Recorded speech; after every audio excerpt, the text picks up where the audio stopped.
All right. Well then, I don't think so.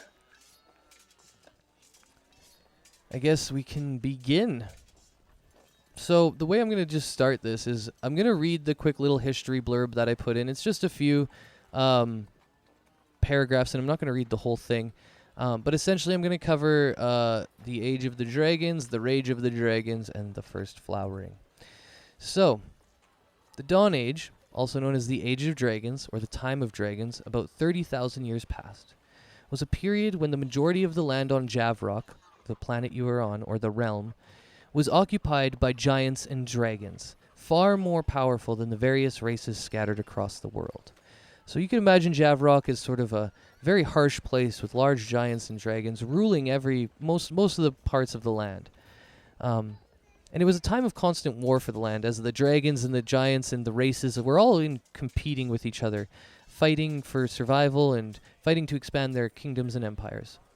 And scholars believe that the Dawn Age era ended about 30,000 years ago, immediately after the sun was remade and the seas were thawed, which point the dragon clans launched devastating attacks across the remnant races throughout the land, air, seas, and ground. And that's why we call this the Age of the Dragons.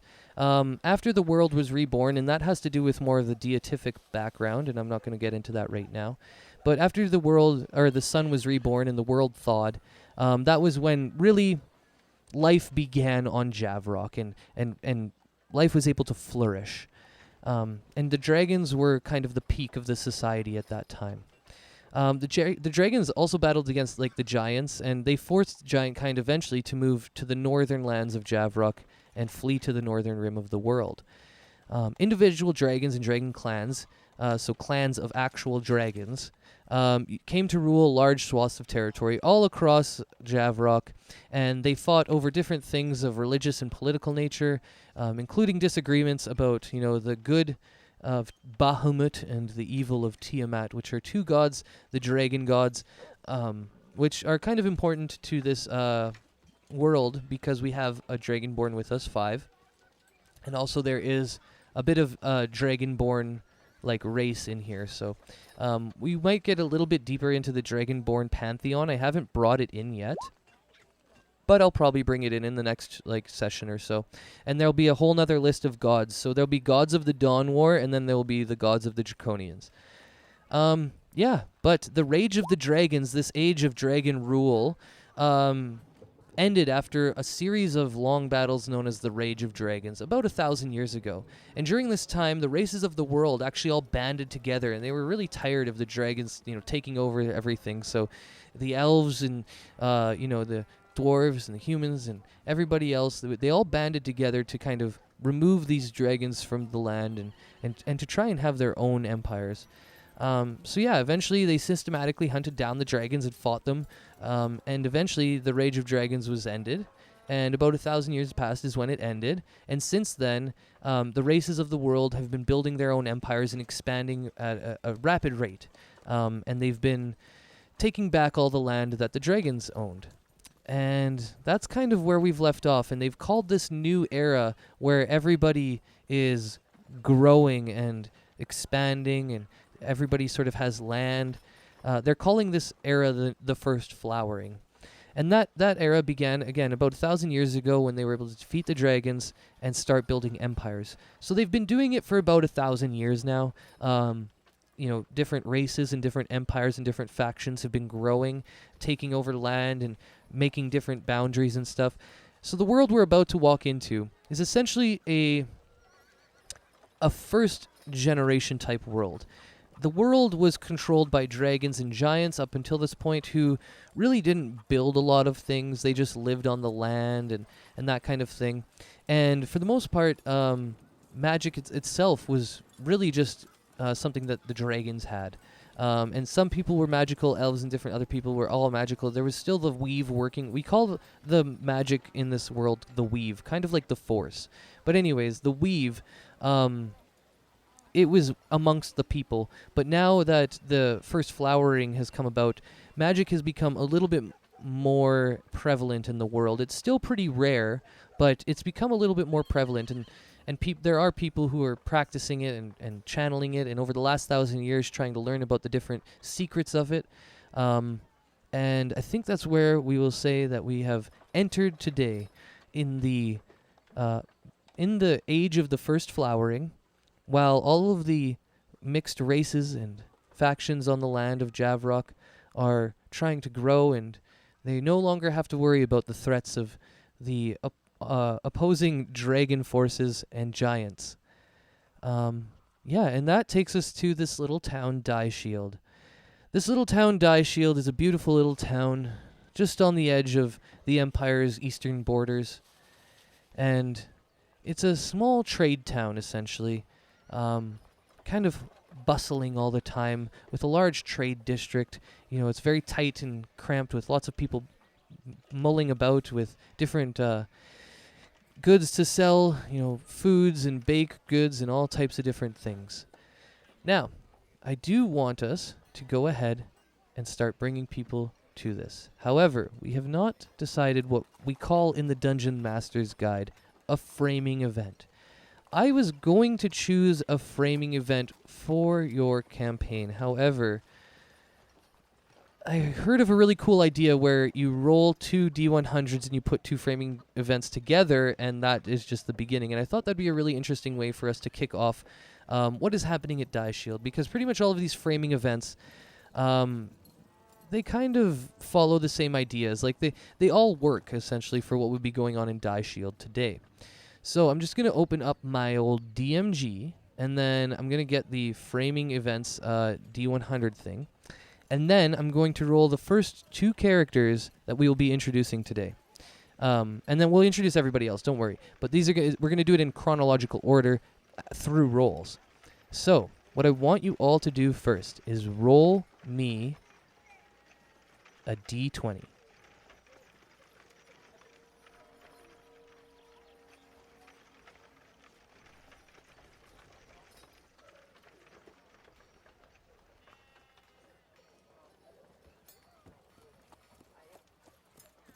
Okay, so the order will be Beryl and Globuk first, which means Beryl and Globuk, please roll me a D100.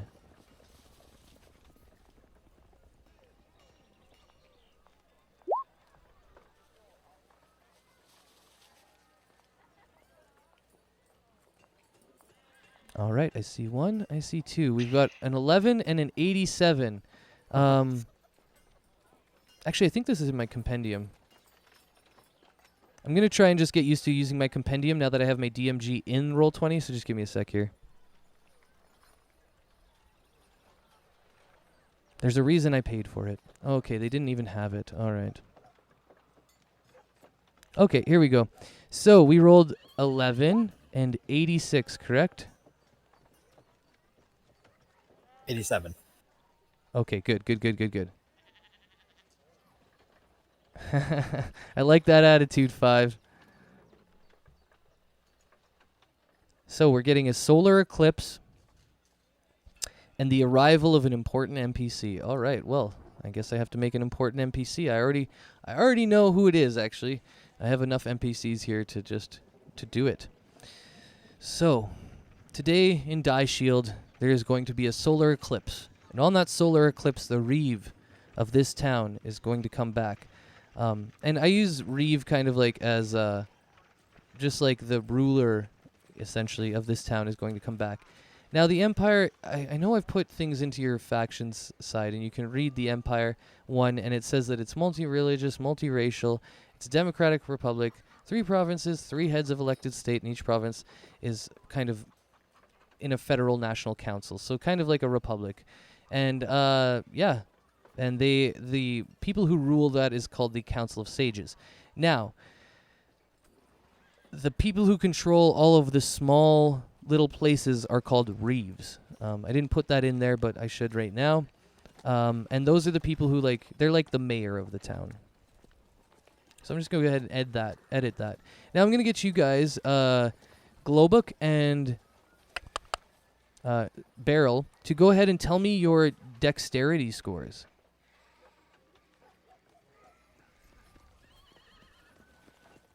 I want to see who's faster.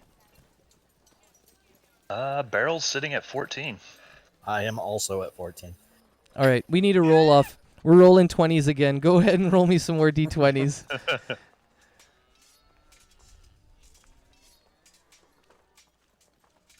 You are joking.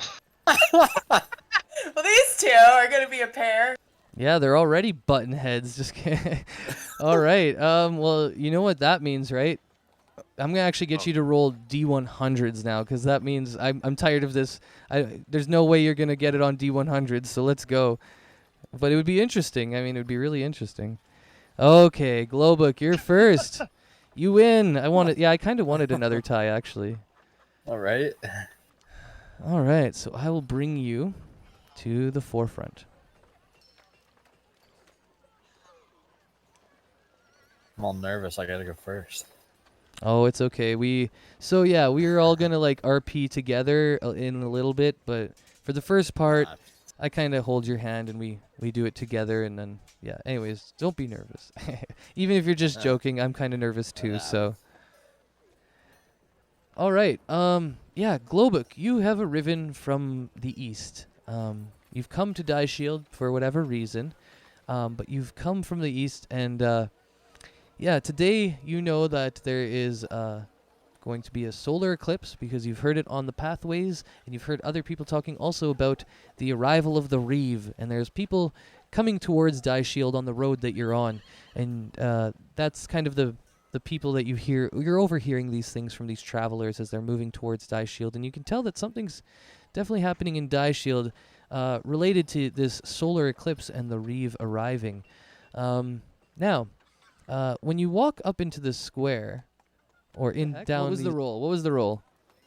What did you? I missed the roll. What did you want me to roll? Oh, I just wanted you to roll perception.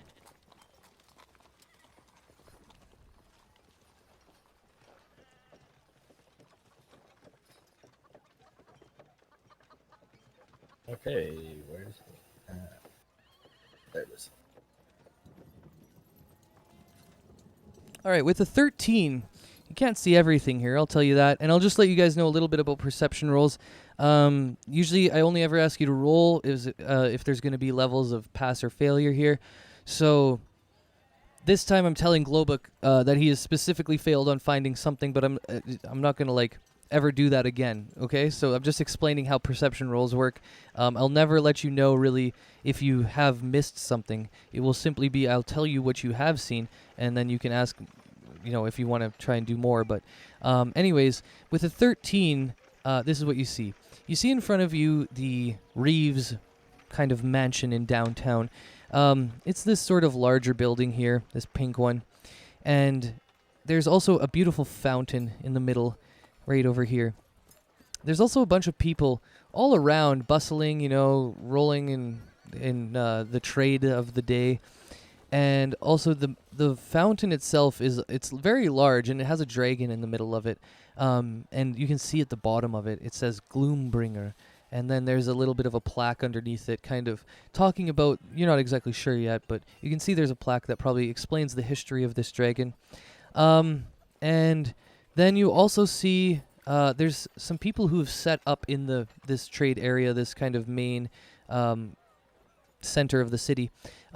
There's people who've set up like traveling merchants, so they've set out their wares on the ground, and they just have sort of blankets that they put everything out on. They're not really like stalls that you see. There are stalls in this area, but these people have come what seems to be from a long way away to trade today.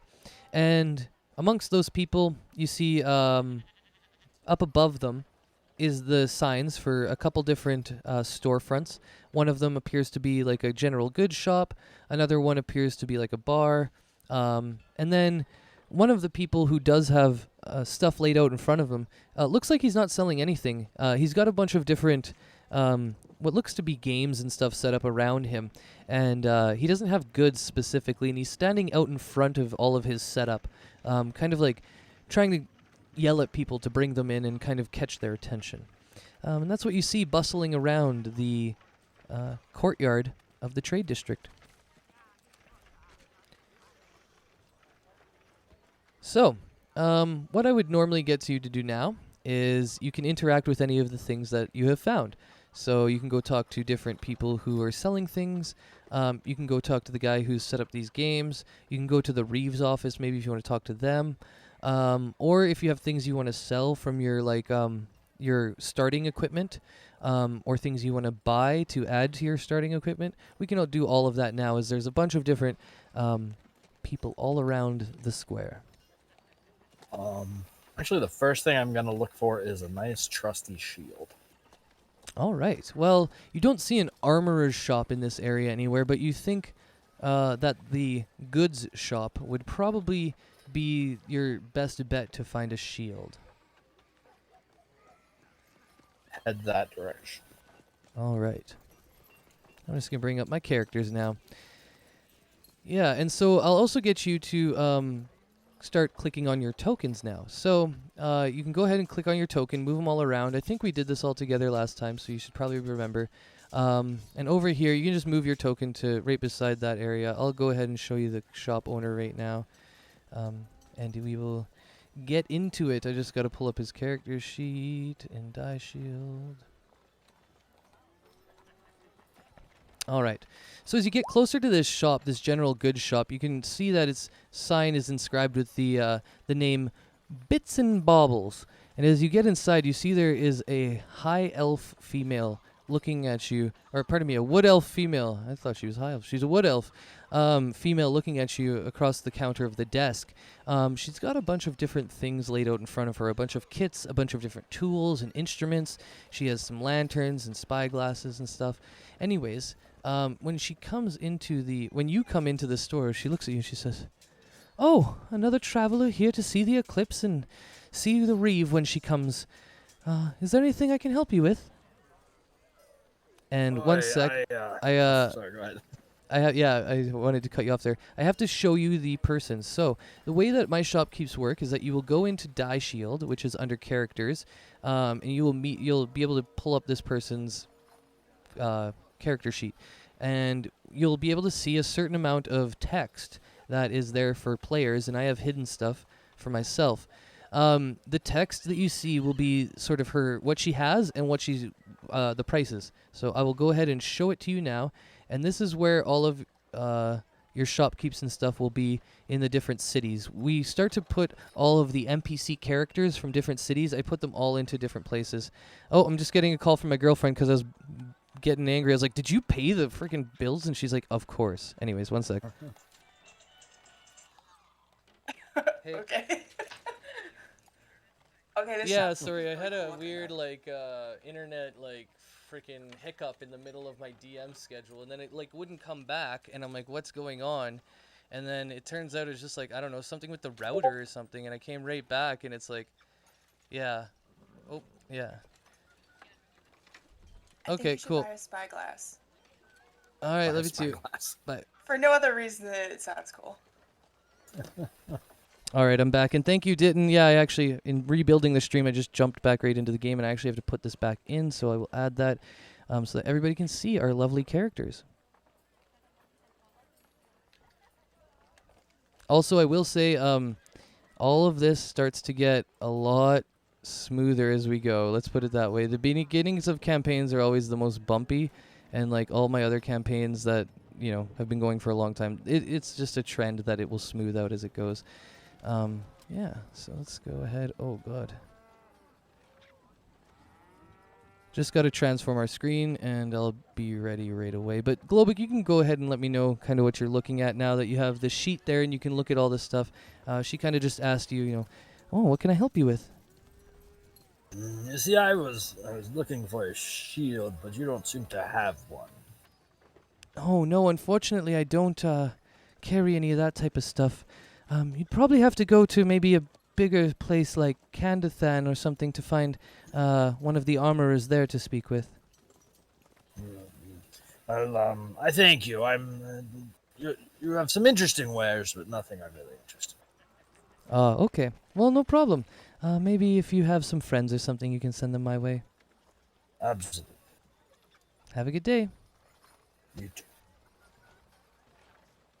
All right, you go back out into the area of the courtyard, and the guy that was kind of yelling at everybody before to try and get them to come play his games. He starts yelling at you.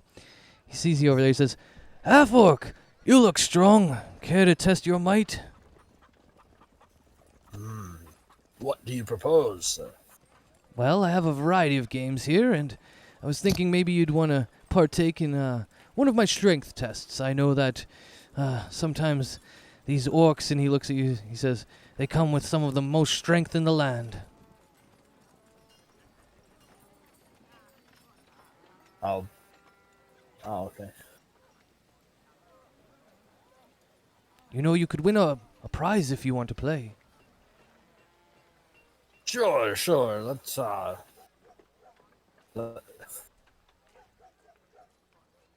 All right, well, I have a variety of games here, and you can look under Salazar Falone. I just put that sheet into the Daishield areas. These are the games he has, and he's just going to explain them quickly. He says, well, I have a strength game here for people who want to whack the platform and test their strength. I also have a dexterity game where you throw darts at moving targets. I have a bit of a test of different types of strength where you hang on the bars for as long as you can. We call that a test of constitution. And I also have a few other games where we move cups and you try and find the cups using your perception. I also have another game where I tell two lies and you try and discern which is the lie using your insights.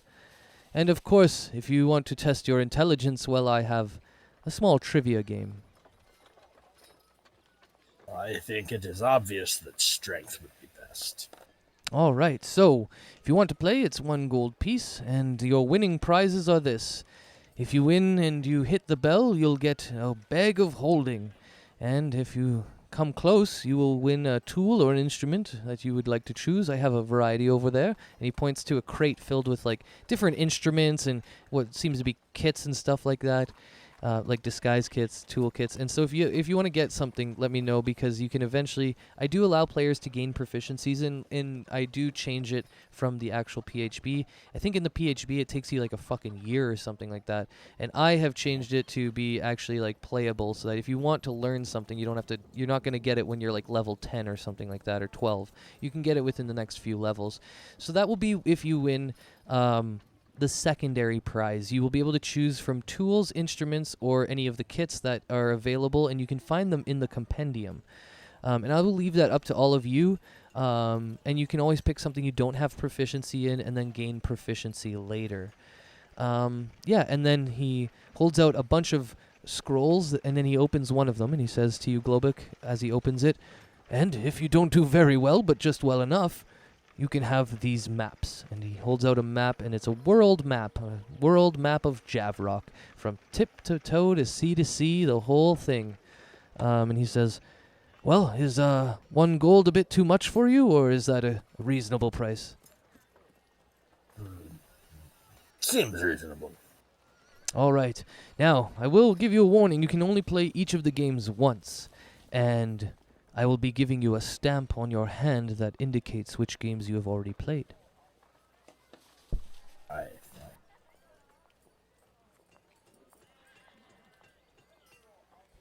So we do the strength game. All right. Just make sure you give me your gold first. And yeah, whenever you do anything, just go ahead, take the gold out, and then go ahead and do the thing. I always remind people to take the gold out too. I will always remind you to take the gold out just 'cause, and then I will check your sheets usually after. But I really don't usually have any issues with that, so.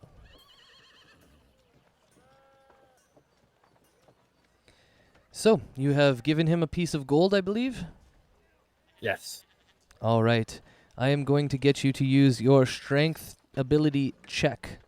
And you use this. So that's the left-hand side rolls. And go ahead and click your strength from your ability.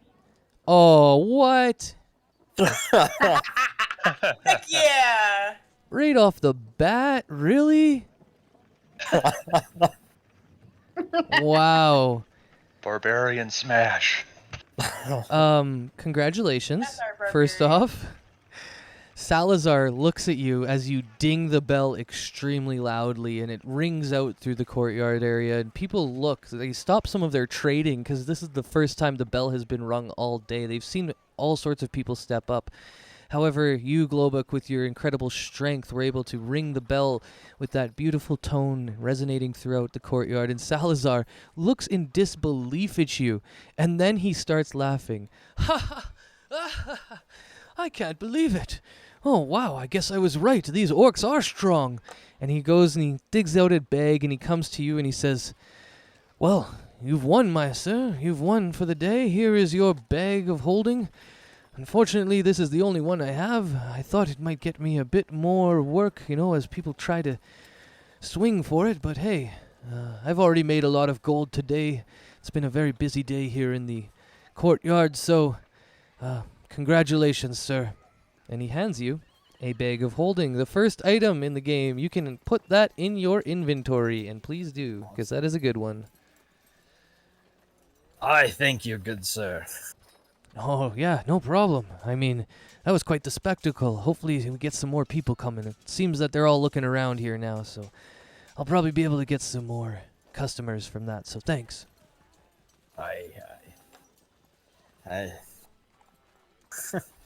At that, I think I will wander off to the bar and buy myself an ale. Oh, okay. All right. I will pause you there as you head to the bar. Now, we are going to have another person darken the road. Yeah, definitely Globuk is going to be the new person in charge of carrying everything. But yeah, you head towards the bar, but we are going to pause as Beryl Oaken Song or Strong? I think it's song. Song. Beryl Oaken Song arrives in the southeastern gates as well. And Iliana will be coming from the same way too. One sec. Anyways, you arrive at the same gates that Globuk did. You've come from Ramshorn, I believe. Just trying to remember everything. Oh wait, Cyber's BRB, right? No, I came back. Oh, okay, never mind. All right, cool. Yeah, you're from Ramshorn, I believe. Yep. Okay. Oh yeah, also I'll get you to Globuk and Beryl. You guys can click your tokens and then you can right-hand click them and you can see that you can change them from under advanced, flip horizontal. And I like to flip horizontal to put the tokens to looking at each other when they're talking to each other. You don't have to do this, but it just adds a little bit to the visuals. As you can see, I'm flipping Beryl right now a whole bunch, back and forth, as he's looking back and forth.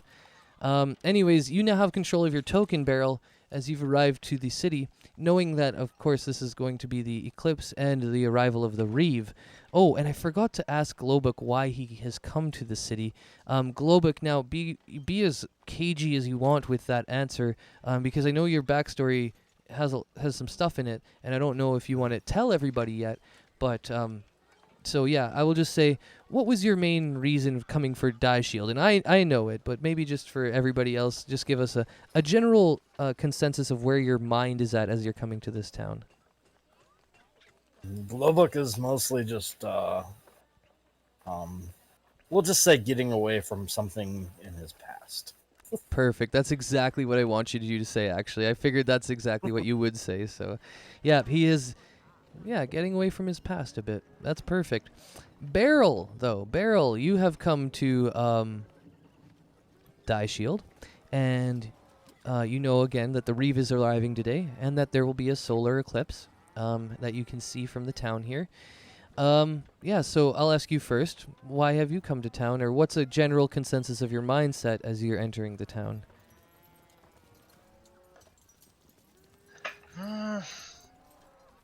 Also trying to avoid something from my past, and I don't know, he probably hasn't had a drink in a while. All right. Cool. So as you come into town, I'll go ahead and get you to roll that same perception check as you kind of walk through the streets, and you see it's very bustling today with a lot of trade, a lot more people than maybe even would be normally seen in a town this size. And yeah, go ahead and roll me your perception check as you enter the courtyard.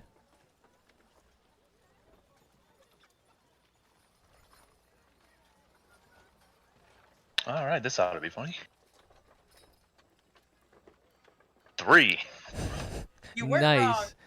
Yeah, you called that one. Holy. I was like, why? And then I'm like, oh, that's why. -2. All right. I like this character already. Yeah.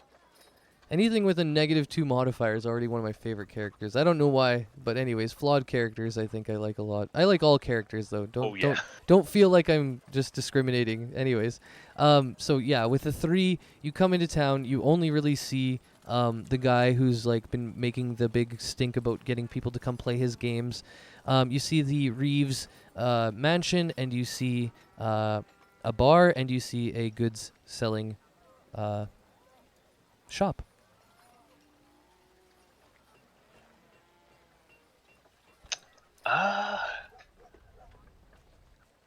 That guy's being loud. I might be interested in that.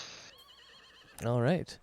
And as you come on and approach, so yeah, you can move your tokens towards people or wherever you want to go. As you say, like, oh, I'll head over there, you can go and drop your token next to him. Unless you're just like hanging out in the background, kind of like watching other people play games for now. No, I think Barrow would approach. All right. And as you approach, he says, ah, a half-elf. How wonderful. So would you like to play my games? I have all sorts of games here. And he lists off all the games that are there again for you. And he says, now let me look at you. You're a bit tricky. I'm not sure what game you would perform best at. How about you tell me? Let's see.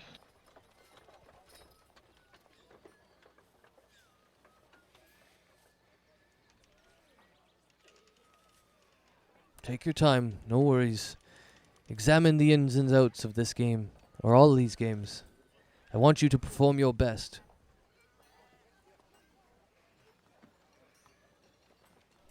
What a generous street vendor guy. Yeah, he's like picking people. He's gotta entice people a little bit, you know, be like, hey, I think you're good at this, come do it, kind of thing.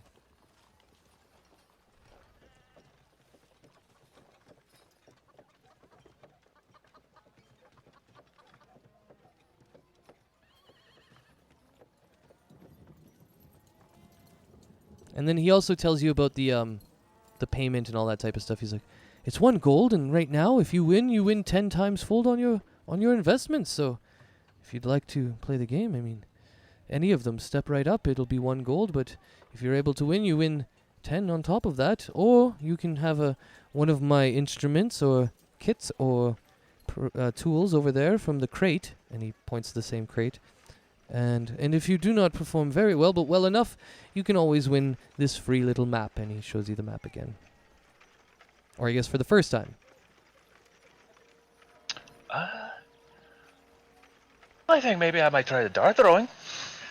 Ah, yes, all right. I'll go and run the wires. And you see there's like a bunch of wires attached to like different rods that pull these targets across the thing and back and forth. So it's kind of like moving targets left to right. There's three rows of them. And he hands you 3 darts and he says, all right, well, you have to hit all the 3 and you have to make it in a certain amount of time. And if you hit all 3, you win the big prize. If you hit 2, you win the medium prize. If you hit 1, you get the least amount of prize. And if you get none, obviously you get nothing. So, all right, you can go ahead now. And I will get you to roll 3 dexterity checks. Or, actually, I've written it differently, too. This one can specifically be, if you have proficiency in it, I will specifically let you use acrobatics for this one. I do not. So just straight dexterity. Wow. We're just out here. Wow. That is... What in the Holy world? shit!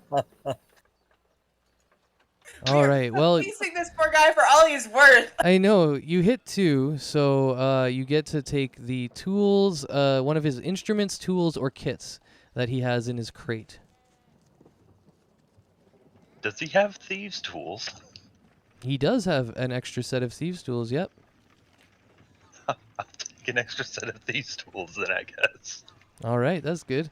In case they break and stuff, you can always. I'm pretty sure there's a lockpick that can break if you push it too many times. So it's good to have a second set.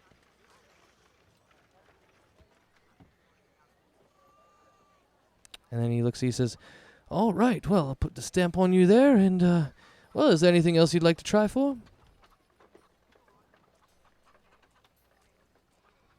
Ooh, how do I get more of these stamps?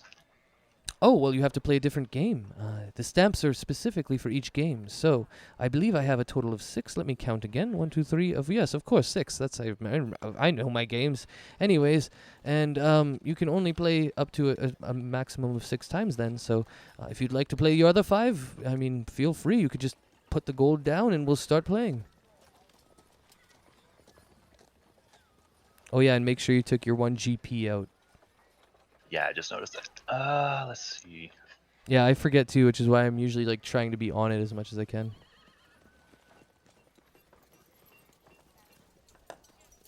Let's take a shot at that trivia game. All right, all right. I'll take your 1 gold piece here and put it in my, yeah, into my pocket, and we'll see how well you deal with the trivia game. All right, I'll be asking you 3 questions, and it's the same as the darts. If you get 3 right, you get the full prize. 2, you get the medium, and 1, you get the little, and none, you get nothing. So I'll get you to roll 3 int checks, and you can go ahead straight int checks, no extra cool stuff, nothing history, none of that stuff, just straight int checks, and yeah, we'll see where you end up.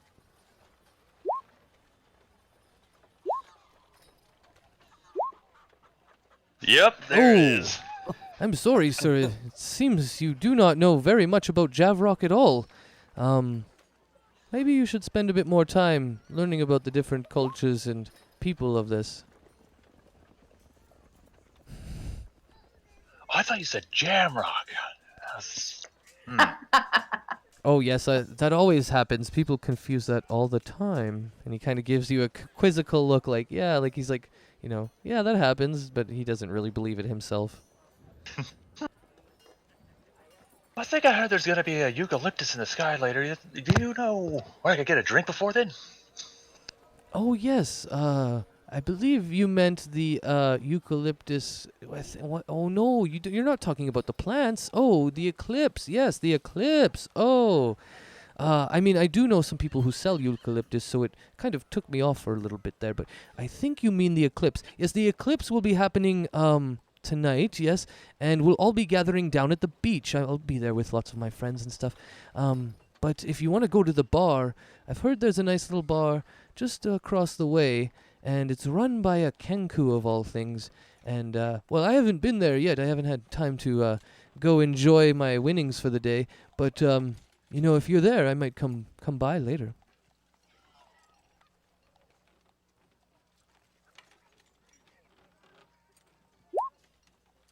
Yes, it's called the Night Owls, and it's just across the way there. And he kind of points to you. He's like, just across the way. And on the map, it's over by Glowbook. It's in this little area over here. All right, that sounds good. I think I'll go over there. All right, well, have a good time. Woo! Hope to see you down at the beach later. Alrighty then. Booyah. I guess. And that is where we will pause you. Oh, shit. Does anybody remember the rest after that? Oh, I got it. Gwendolyn, you're next. All right. As a new shadow darkens the path. Gwendolyn, we will jump to you. And I will bring you into the reality. Now, Gwendolyn is approaching from the northwest, the exact opposite area that everybody else has come from so far. Gwendolyn, you're approaching from the northwest from your home Wood. And, well, I know why you've left, but let's give everybody a little bit of your mindset as you're coming to this town, and you know there's going to be the Eclipse and the Reeve coming here eventually. Yeah. She's basically here to find as many sad, depressed, and poor people as she can and help them with their problems while spreading the good word of the sun. Everyone praise the sun. Make sure to do your daily prayers. Yeah, just spreading happiness and sunlight, mainly sunlight. Awesome. And as you approach and come through the walls of the town, I'll just put you into the into the thing there. Go ahead and roll me a perception as you've walked through the alleyways and different. Oh God, you did it! Oh, you did it! Oh, you get the special one. You get the special one. Okay. Cool. Well, you see everything that everybody else saw, which is the Reeves mansion, this guy selling the stuff, the bar, the Night Owls, and the Bits and Baubles goods shop. However, you see something that nobody else has seen. Down this little slender alleyway, and I'm just going to bring him up, seems to be a guy who's set up a small tent. It's an orc, and you can see him inside. And when your eyes connect, he's sitting in this like conical tent. It's white, and it has its flaps open on the inside. Both of them are tied so that you can see directly into this tent. And inside of it is very, very like, I'm gonna say hippie, and like there's like a lot of different cool ornate artifacts and very nice linens and rugs that he's used to decorate the interior of this space. You notice too, as everybody's walking around, nobody is looking at this guy. Nobody has caught his eye, nothing. He is literally staring at you, and your eyes have now caught together, and the world is bustling around you, and you can see him as he just beckons you with his hand towards him, and he kind of waves you in, and he gives you a nod, and you get this overwhelming sense that Paylor wants you to meet this person, and you feel like with everybody else bustling around that something is meant specifically for you in this time. Do you go to him? Yep, I'm sure absolutely nothing will go wrong. All right.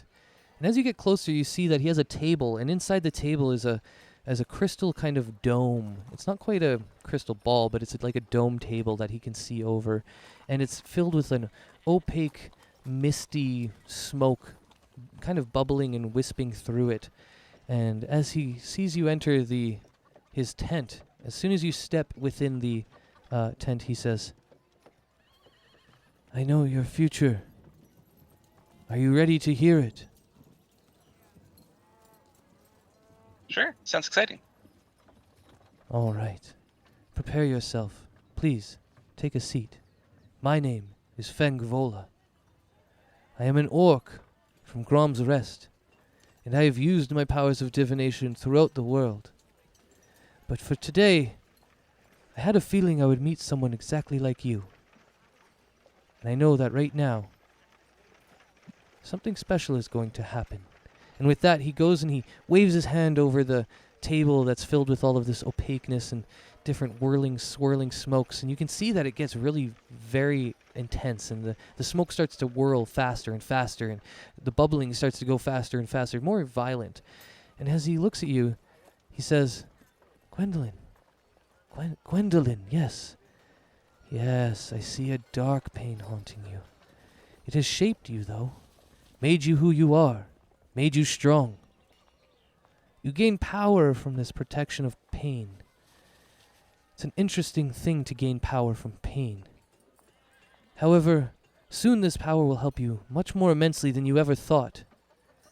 In the future, I see you meeting a stranger that will share a dark secret with you. And that dark secret will haunt you until you chase its true meaning. Until then, you will not be able to get it out of your mind. I cannot see beyond the crux of when you face its true meaning. However, I can see past. I see two places, one where you are no longer, and one where you are now happy. I do not know who this stranger is, but when you meet them, you will know that the secret they have shared with you is the one that I am talking about." And with that, he waves his hand again over the opaqueness of the table, and he looks back up to you, and he kind of snaps out of a little bit of a trance as he had his eyes closed the whole time. And he looks towards you and he says, "Huh, Gwendolyn. What an interesting name."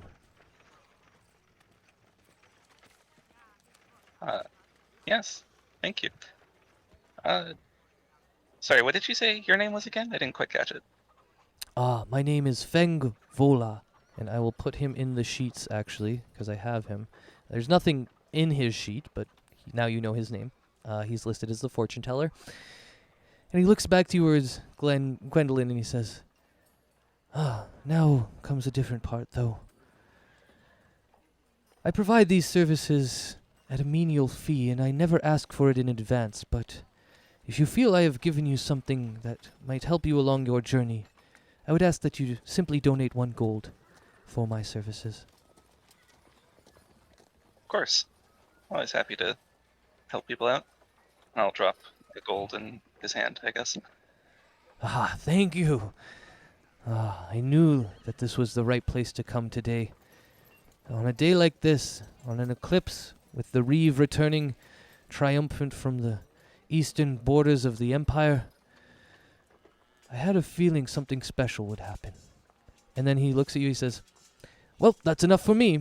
And he pushes you out. He gets up and he pushes you out and he says, all right, I need to wait for someone else now and you need to leave. And he literally, he's being kind of aggressive about it. He picks you up and kind of pushes you out, and then he closes up his doors for a little bit and he says, do not come back. Weird. All right.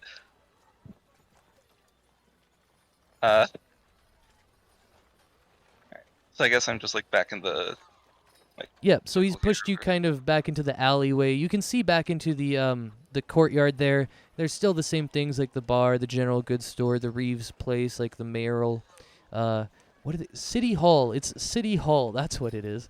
Anyways, and then there's also the guy playing the games. Well, obviously, I'm going straight for the games. All right, and he says, oh, look at this. Another beautiful half-elf. Well, we're blessed today.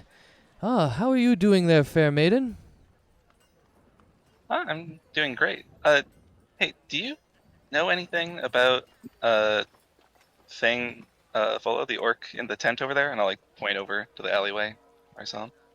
Yeah, and he kind of looks over there and he says, oh, I didn't even notice there was a tent for the longest time until you've pointed it out to me now. Interesting. I do not know anybody named Feng Vola, or any orcs for that matter, but I do see the tent over there. Interesting. Why do you ask? He was just a little bit weird. I was wondering if anyone knew anything about him. Fair enough. It seems many weird people have come to Daishield today in such a momentous occasion, but I do not know much about the orc people in general, and I assume that all of our ways are a little bit weird to each other. Yeah. Nothing wrong with a little bit of weird, though. So what do you have Yes. going on here? Oh, I'm running a bunch of games, actually. And if you're interested, well, the grand prize is 10 gold. You simply pay 1 gold, and we can see if you can win. I have 6 different games here. They are all based on different skills or talents that a person might have, including dexterity and strength, constitution, or your ability to perceive, or your ability to tell the difference between lies, or maybe even just trivia about the grand realm of Javrok. Alright. Yeah, why don't we try out the lying game? That seems like fun. Sure. Wait, you said which one? Oh, the The lying. Yeah, okay. yeah. All right, he writes down on 2 pieces of paper in front of himself. He says, all right, I'm going to be writing down 2 pieces of paper. One will be a lie, I will tell you, and one will be the truth, and I will tell you. And when we flip over the pieces of paper, one will say lie, and one will say truth. Now we're going to repeat this 3 times until you are able to, and we'll see how many times you are able to succeed in telling if I'm telling a lie or not. And if you do it 3 times, you win the big prize, 2 times the medium, and 1 the little. So, let's do it. And he goes and he starts to write his lies down, and I will get you to make the insight checks, 3 insight checks, and we will see how well you perform if you are able to do them. Oof. Unfortunately, you are not able to do any of them, and you do not win anything. And he looks at you and he says, interesting. I thought you might have been a bit better at sussing out people's true intentions, but maybe this was just a one-off. Maybe it wasn't your day. And he stamps your hand. Sure, none of those were really lies. You seem like an honest person. Well, I'm honest most of the time. I mean, I only lie when I need to get myself out of a sticky situation. Fair enough. How about we try the... What's up? How about we try the cup game? That also looks like it could be interesting. All right, same thing here. I'll run the game 3 times, and we'll see if you're able to catch me and find the ball. Go ahead, and let's begin. So you can roll 3 perceptions. You're able to get it once, and he looks at you and says, well, I thought you might not get anything ever, but you ended up doing it on the last one. Here you go. And he reaches down and he grabs a world map and he hands it to you. He says, just in case you seem to be traveling around the world, this should come in handy. This is great. Yes, the artistry is very wonderful. I picked them up for, honestly, a very cheap price because I know a good artist who was able to produce them all very quickly and easily with not a lot of material components. However, that's besides the point. Is there any other games you'd like to play? You have 4 left. No, I think I'm good on the games. Is there anywhere I could find out about what's going on in the town? I'm just trying to get like a general sense of the people here and if anyone needs any help with anything. Oh, I'm not sure that anyone needs help so far, but we will be going out into the beaches later to watch the eclipse, and I have to say, pretty much everybody in town's going to go there.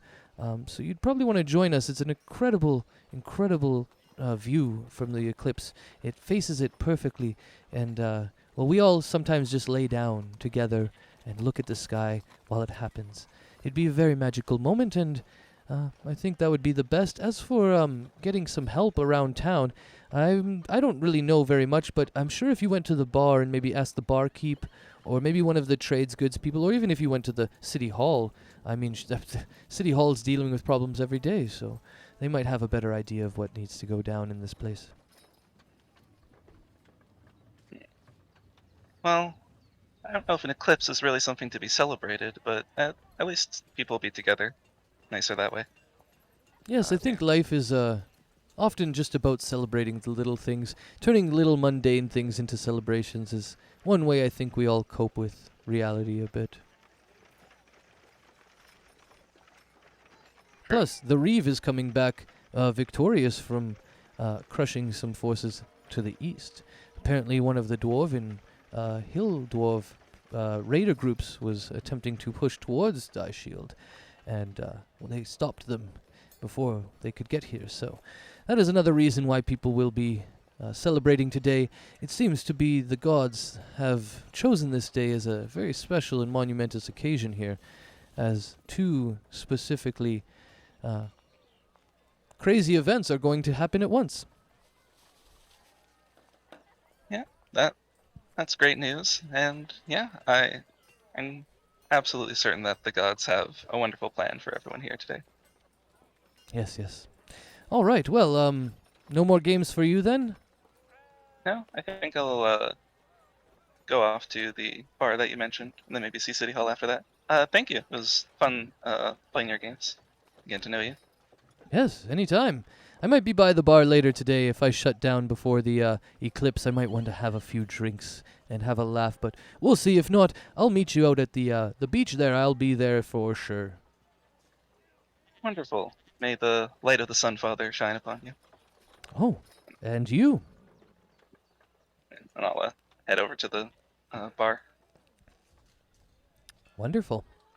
We're getting there. We almost got everyone together. Let's take break, actually. Do you guys need a break? Let's take break. Let's take 5-minute break. It's at 2 o'clock right now. So also, I usually run sessions till 4, but if you guys can only handle a 3-hour session or whatever, let me know. A lot of times it's between 3 and 4 hours. And again, if you guys have problems with that, just like you can tell me right now or like whatever. If you think 4 hours is going to be a lot, just let me know now, I guess. No, I'm good. I'm I'm good. good. Yep, good to go. Wonderful. So yeah, we're all gonna take a little 2-minute break here. It doesn't actually have to be 5 minutes, and I'm not really gonna go anywhere because I don't actually have to go to the bathroom right now. But I'm gonna just have a little hoot and check out some stuff and give you guys a chance to grab some water and stuff. I need to grab more water. That's the one thing as a DM I forever always need.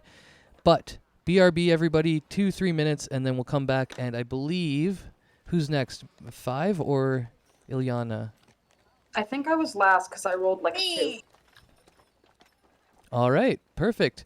That makes sense. So yeah, we'll come back, and that was 5, right? That said me. Yeah, I'm next. Yeah, exactly. Okay, I'm learning the voices a little bit, so we'll get there. Yeah. Okay, break time. Okay, can I send you a message? Yeah, for sure. Hit me up. Wait, were you asking me specifically, Kadril? Yes, Kadril. Okay, yeah, go ahead. Yeah, I'm on Discord while I'm on all this stuff. So if you want to send me, because we need that kind of privacy too, for talking specifically player to DM sometimes. Yeah, and we can always, you guys can chat while we're in here too on our breaks. A lot of people do so.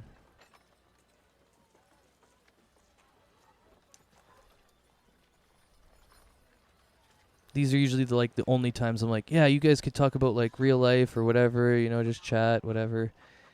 Because once the game goes back, I'm like, no, we're here for the game. I don't want to talk about real life. Just trying to catch up on my notes from my section. Ah, yeah, that's fair. That's fair. Yeah, notes are always a little bit interesting.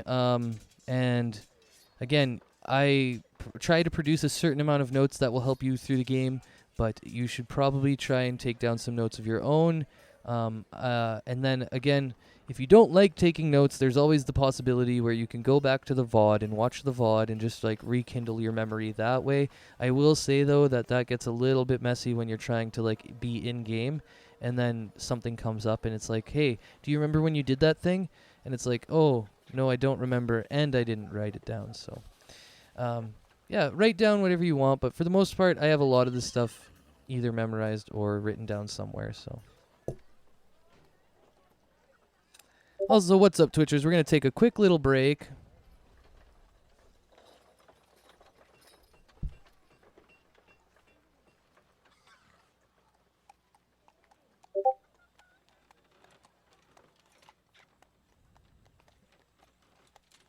Just going to read through some of my Discord messages, smoke a little hoot here in a little sec, and then we'll get back into the game. Hello, so I'm not sure I'm going to check the page, but I wanted to make sure that things are so good. Last night I had a friend who a bit because I really wanted to play Drow, and we discovered I could do something like that. High Moon Elf. Yes, but I couldn't find that option in the character sheet, and first pressed Half Elf. But last night she helped me find Drow. Ooh. So I've got that all set up, but I just wanted to make sure it's all good. Blanked my mind before I got on this morning. No worries.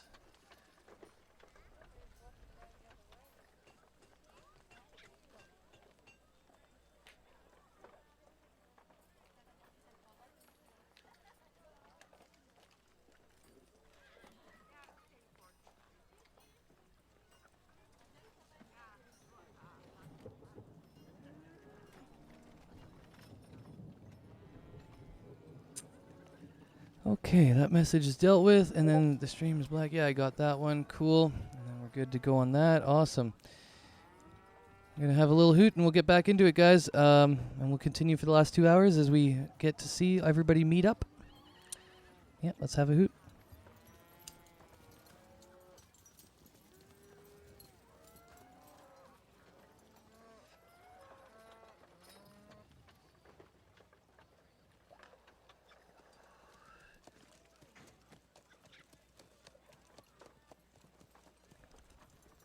Okay.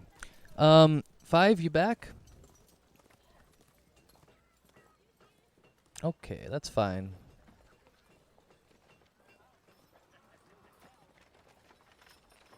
So yeah, Iliana, we'll work together on that sheet stuff over the next little bit, and I'll make sure you are good to go and golden before next session specifically. Okay, perfect. I have a feeling though what you've built is like pretty much perfectly accurate, so there might just be a few little things. I usually find a couple little things that sometimes Roll20 does not do perfectly, or I have to add, so that's okay. Yeah, my friend who helped me last night, she's a DM on Roll20, so that's why she was like, "Yeah, no, you're missing this," and oh, you accidentally have the halfling still thing on there, and so she helped me a little bit, but I was like, I should check. Yeah, cool. No, I think from what I saw, it looked good. And yeah, I have all of that information too, so I'll run through it either the next few days, and we'll be good to go. However, I see 5 is back, so we have another person. I have a question. Oh, go ahead, question it up. We'll get into that. Well, it concerns me starting, but one, is my monastery here in Daishield? It is. Okay, so whereabouts would that be? I'll reveal your tokens right now. That's gonna be. Yeah, I figure I was gonna start from here. Okay. What was my next question? Oh, so do these eclipses happen like regularly? Because the guy made it sound like it's like every year we all hang out at the beach and go look at the eclipse. Shit. Let's roll for it. Okay. It happens every 11 years. It's a very not Oh, okay. frequent event, but it seems he's probably lived here for a long time, or that, you know, he's been to a lot of these, so he kind of knew what he was talking about. But we'll say that it happens every 11 years, so it is actually quite a very special event, I guess. Cool. I did originally picture that it happened every year, but that is like just I didn't like that. As soon as you mentioned it, I'm like, yeah, actually, let's roll for how long it. Yeah. Anyway, so it is a bit of a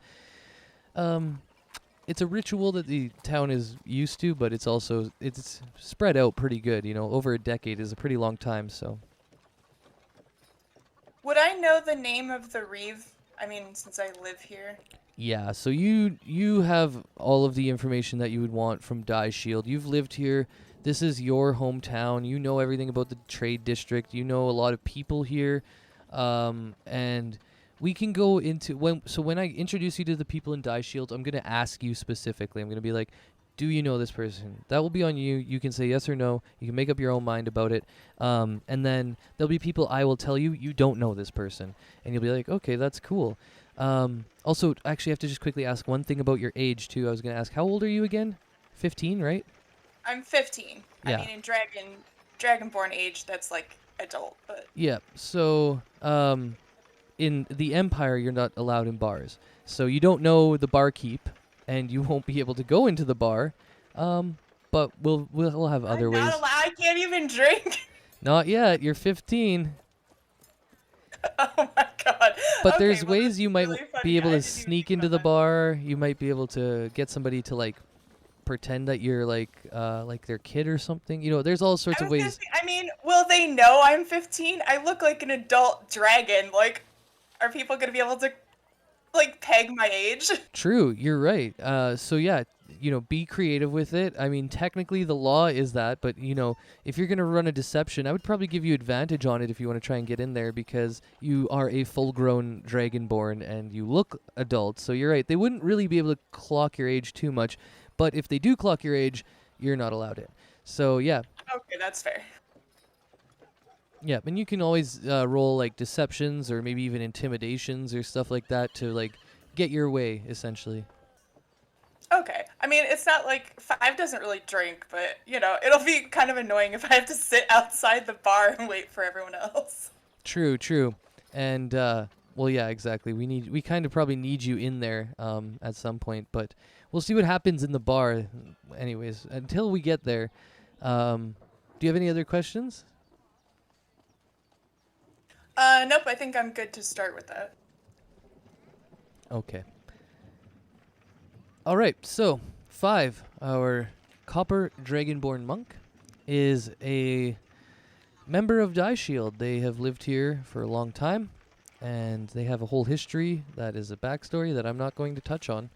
But maybe we'll just ask 5. what's your... Well, no, this is how I wanted to do it. So you're at the monastery. You're in your room. I'm just going to tell you what's going to happen for a little bit. And you're in your room at the monastery that they've given you, and your mistress comes up, or your headmaster, or your head monk. And I have a name for her, and I'm just bringing it up. Yes, there it is. All right. Yes, your head monk, Yavelda Kara. I believe this is right. Wait, did you give me a name? I gave you a name of my particular, like, person that, like, rescued me, but that doesn't... Oh, here it is. necessarily- Here it is. Here it Okay. is. Sorry, I actually redid this whole thing. I have the wrong token. Oh, okay. I almost forgot for a second. I was like, this seems wrong. I'm going down the wrong path already. And I was like, yeah, that's why. Okay, so this kind of gray-skinned half-orc lady, Tahean Jo. Tahean Jo. That's her name. Tahean Jo. But you know Taehyun. her as Master Jo. And how do you say it? Taehyun. Taehyun. All right. Master Jo. Grandmaster Jo. I even threw the Grandmaster on top of it. All right, Grandmaster Jo knocks at your door one day, and she kind of opens it up a little bit, and she says, Five, do you have a moment? Can we speak? Oh, of course, Master. What's up? Five, you know, when we first had you here at the monastery, there weren't a lot of Dragonborns around, and I know that was always a problem for you because we don't really know much about how to teach a Dragonborn to become an adult. And I had to go through this my own way when I came to the monastery because there weren't any half-orcs like me here. And what helped me to grow and become myself was to actually leave the monastery one day. Now, Five, I know you're very young still, but I kind of want to set you on a path that I believe will help you in the future. I know you've been asking me a lot of questions about your Dragonborn racialhood, and I profess to not know very much. However, we have made contact with another Dragonborn monk of our style and study, who has been located in Dragon's Reach. And in Dragon's Keep, in Dragon's Keep, they have agreed to take you under their wing for a while and teach you a little bit about what it means to be a Dragonborn. Now, I don't know exactly what you will learn, but I know it is vital for you to learn it.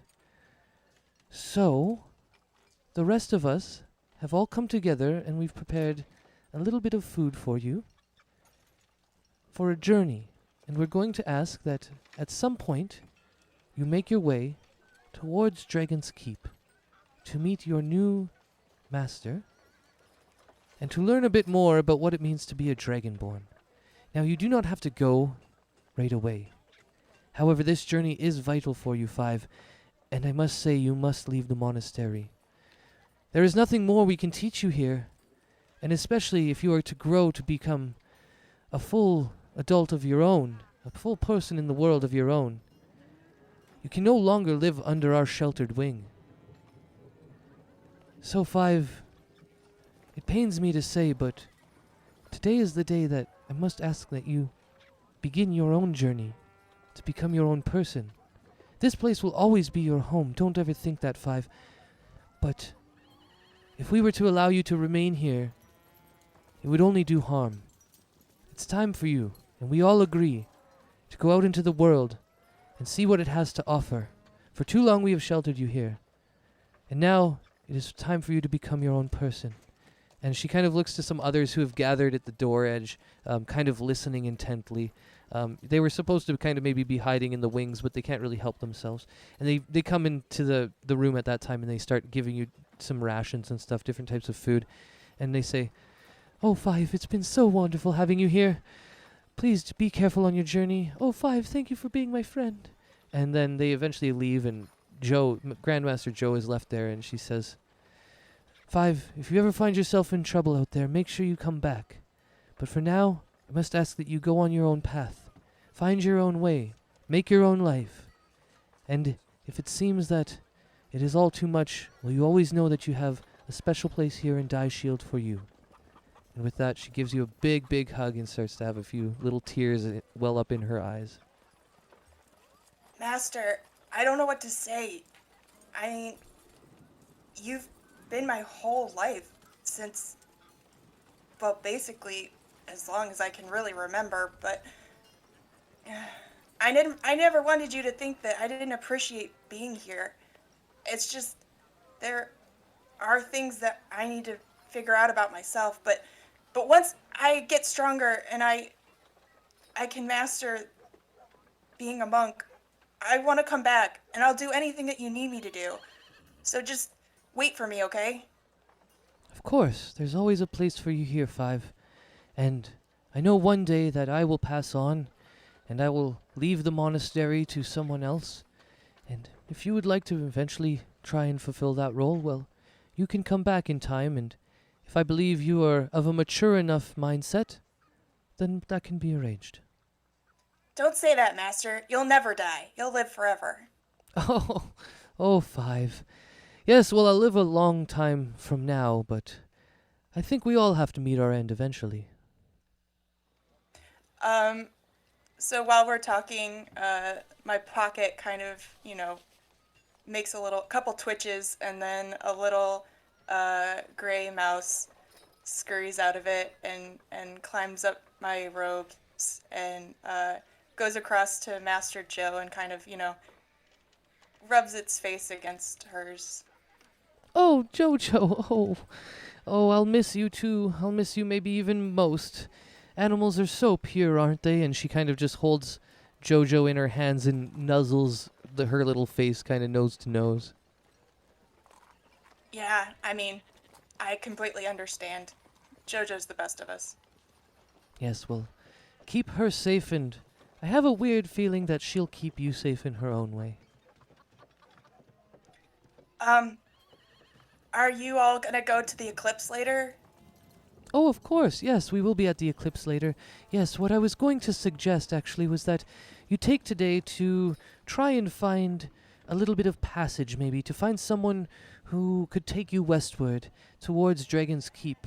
And potentially, if you meet someone or some people, well then, that would be great. But if not, we can always try again in the next few days, and I know something will come along for you. Oh, Master, you always have so much more faith in people than I do. I have such a hard time with that. Yes, I know that both of us have been hurt by others, but I still remain to choose to see the good in people, and I know you will as well. Eventually in time, you will see that even some of the harshest criminals can be turned into the nicest people. And of course the opposite is true as well. But I choose to believe in the good in others, and I think that helps them believe in the good in themselves. Five bows, does like the monk kind of bow to Master Joe. Holds it for a little while, very reverentially. And then says, if I could make one request, could I have one of the cords around your waist? Oh, of course, yes. I think anything to keep you reminded of your home here while you're on a treacherous road would be good. And she undoes one of the cords around her waistbands and kind of just puts it around your neck, sort of adorning you with it, and she says, you can wear it however you wish. Thank you. And Five takes it and has the red dragon scale that they have currently on a lanyard around their neck, and they take off the old tattered cord that was holding that, and they put the new cord through it, and then wrap it around their spear javelin that they had leaning against the doorway, and so now that is tethering the dragon scale onto their javelin. All right, and while you do that, Joe looks at you and says, a beautiful augmentation to such a serene weapon. I think you've made your javelin a little bit more part of yourself, and I think it looks wonderful. All right, I will do what you ask, Master, although I have reservations. I swear I'll write to you every day. Oh, yes, and once you're done learning about yourself and you feel you've achieved some sort of adult-like maturity and all of that, please return, please find us, and of course you are always welcome. This is not a serious goodbye forever, Five. This is simply a see you later. Of course, Master. All right, well, I'd say you should go down towards the courtyard now. There's a bunch of people out there bustling because of the eclipse, and then also because the Reeve is returning today from her triumphant victories in the eastern borders of the Empire. And I think you'd be able to find some nice people who might share the same goals as you. Well, I'll try. For you, Master. All right. Like I said, if you can't find anyone today, that's fine. Come back, you can sleep here, and we'll try again in the morning. Five, I assume, Master Joe kind of says goodbye, and Five takes a chunk of bread out of the rations that all the other monks gave them and breaks off a little bit and feeds it to Jojo, who's sitting on their shoulder, and kind of like squares themselves and picks up all of their belongings. And their room in the monastery is quite sparse, even though they've lived there for, I want to say, about 13 years? No, 10, maybe 10 years. And they just don't really have anything, except so they grab their javelin and they grab the packs with the foodstuffs in it, and then they walk out into the courtyard and look around, feeling kind of conflicted and uncertain and nervous. And then I guess they will leave the monastery. All right. Yeah, and as you're leaving, all of the rest of the monks and stuff come to the doors as you're leaving, and they're all waving you off, kind of giving you like a fanfare of goodbyes, and you see Joe is kind of shedding some tears amongst them all and kind of waving a little slower and a bit more somberly. And yeah, you progress your way through the streets as you hear the fanfare of goodbyes leave you, and I will get you to roll me perception.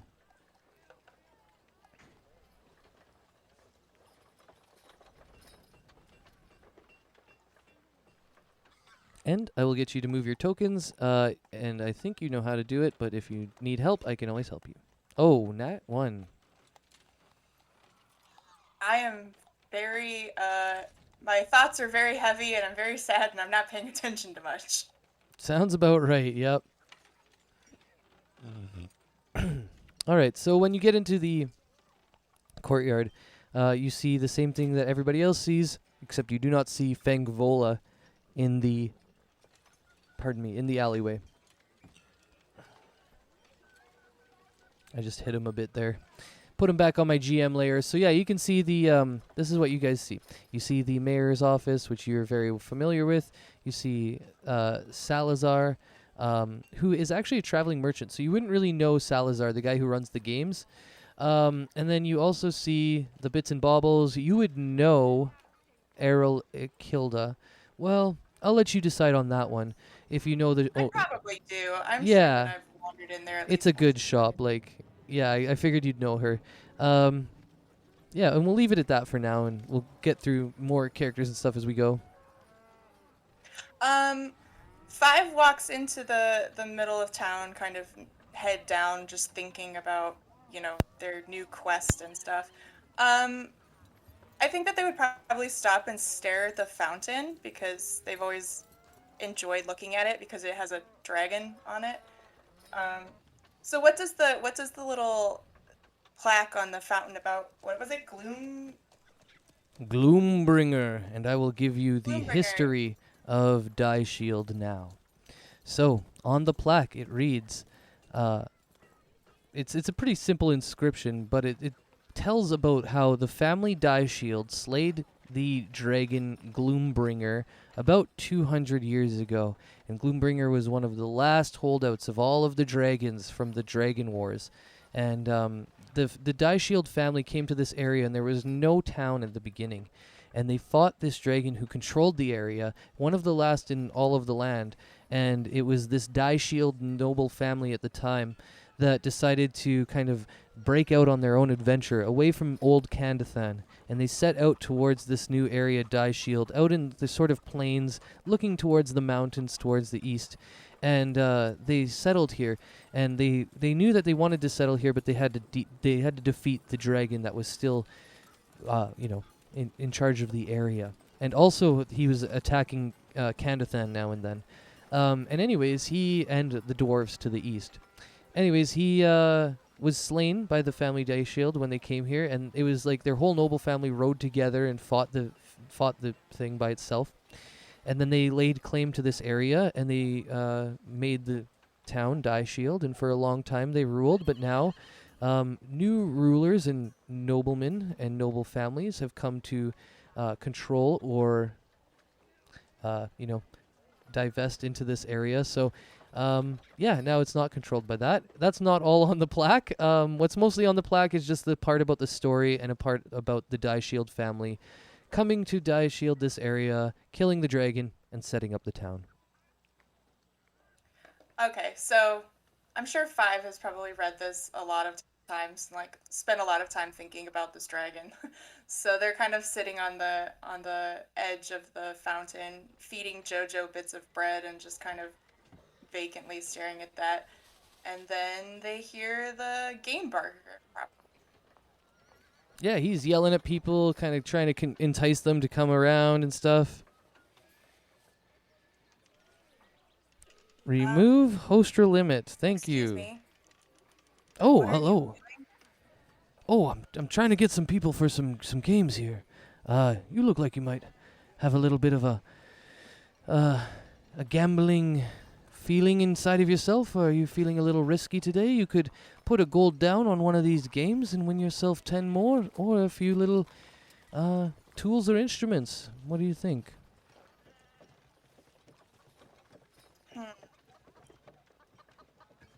Let me look at the thing, because I already forgot all of them. Oh, that's fine. Yeah, I forget most of them. I made them and I forget them, which is pretty funny. But yeah, also I'll get you to click your token. So when I put tokens together and they're talking together, I do like to have them looking at each other. So if you right click on the token and you go to advanced, you can flip it horizontal. I think you can. Is that something you guys can actually do?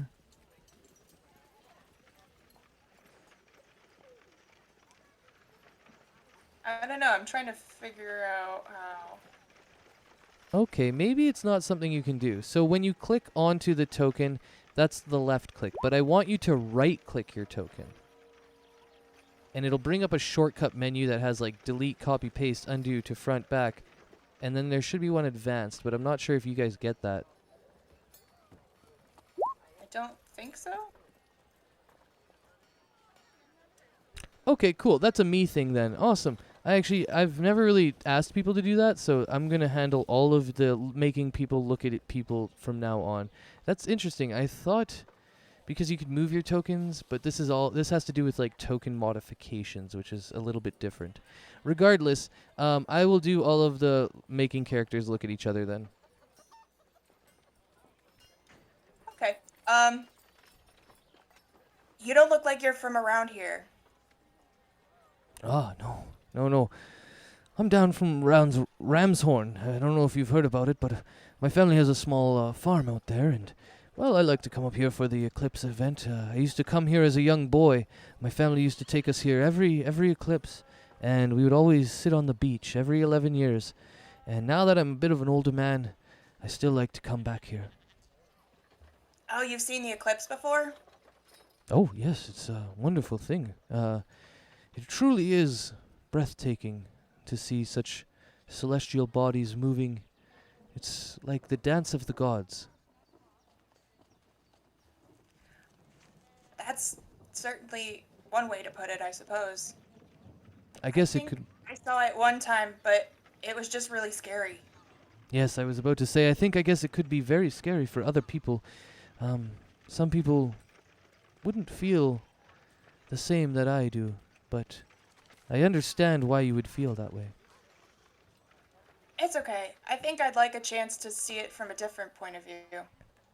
Yes, amongst all of your friends and amongst cheer and joy, I think it is something that is a bit awe-inspiring. Can I try the dart throwing game thing? Yes, of course. Just make sure you pass me over one little gold piece here, if you could. Thank you, thank you. All right, and now that you have given me one piece of gold, which game were you going to try? The dart game. Ah, yes. Feel free to go ahead and try your best. Do you mind if I use my own darts? Can I look at them first? Sure. And 5 pulls 3 of their darts out of their pouch and just hands them over. They're just regular darts. But, you know, they just look a little bit worn. Now, is this something you have, like, actually? Yeah, I just have 5 or 10 darts. Oh, okay. Cool. I don't think... Are darts like They're ammo? not like trick darts or anything. Yeah, they're just like they're like a weapon. Oh, yeah, like the dart ammo. Yeah, okay, I got you. He looks at them, he analyzes them, he's like, oh yeah, these are standard darts actually. Yep, these are fine. Go ahead and give it a toss. They just have sentimental value. Oh, well that'll go a long way, hopefully. Alright, so what am I rolling? 3 dex checks. Oh, and you can roll acrobatics if you have proficiency in it. So if you go down to your skills, instead of rolling me your ability check, I will allow you to roll off your skills area. And in skills, it's all set up alphabetically. So somewhere near the top should be acrobatics. And you can use acrobatics, which is a dexterity-based skill, which is why I allow you to use it for this specific task. I don't think I have proficiency in it, so I'll just do dex. All right.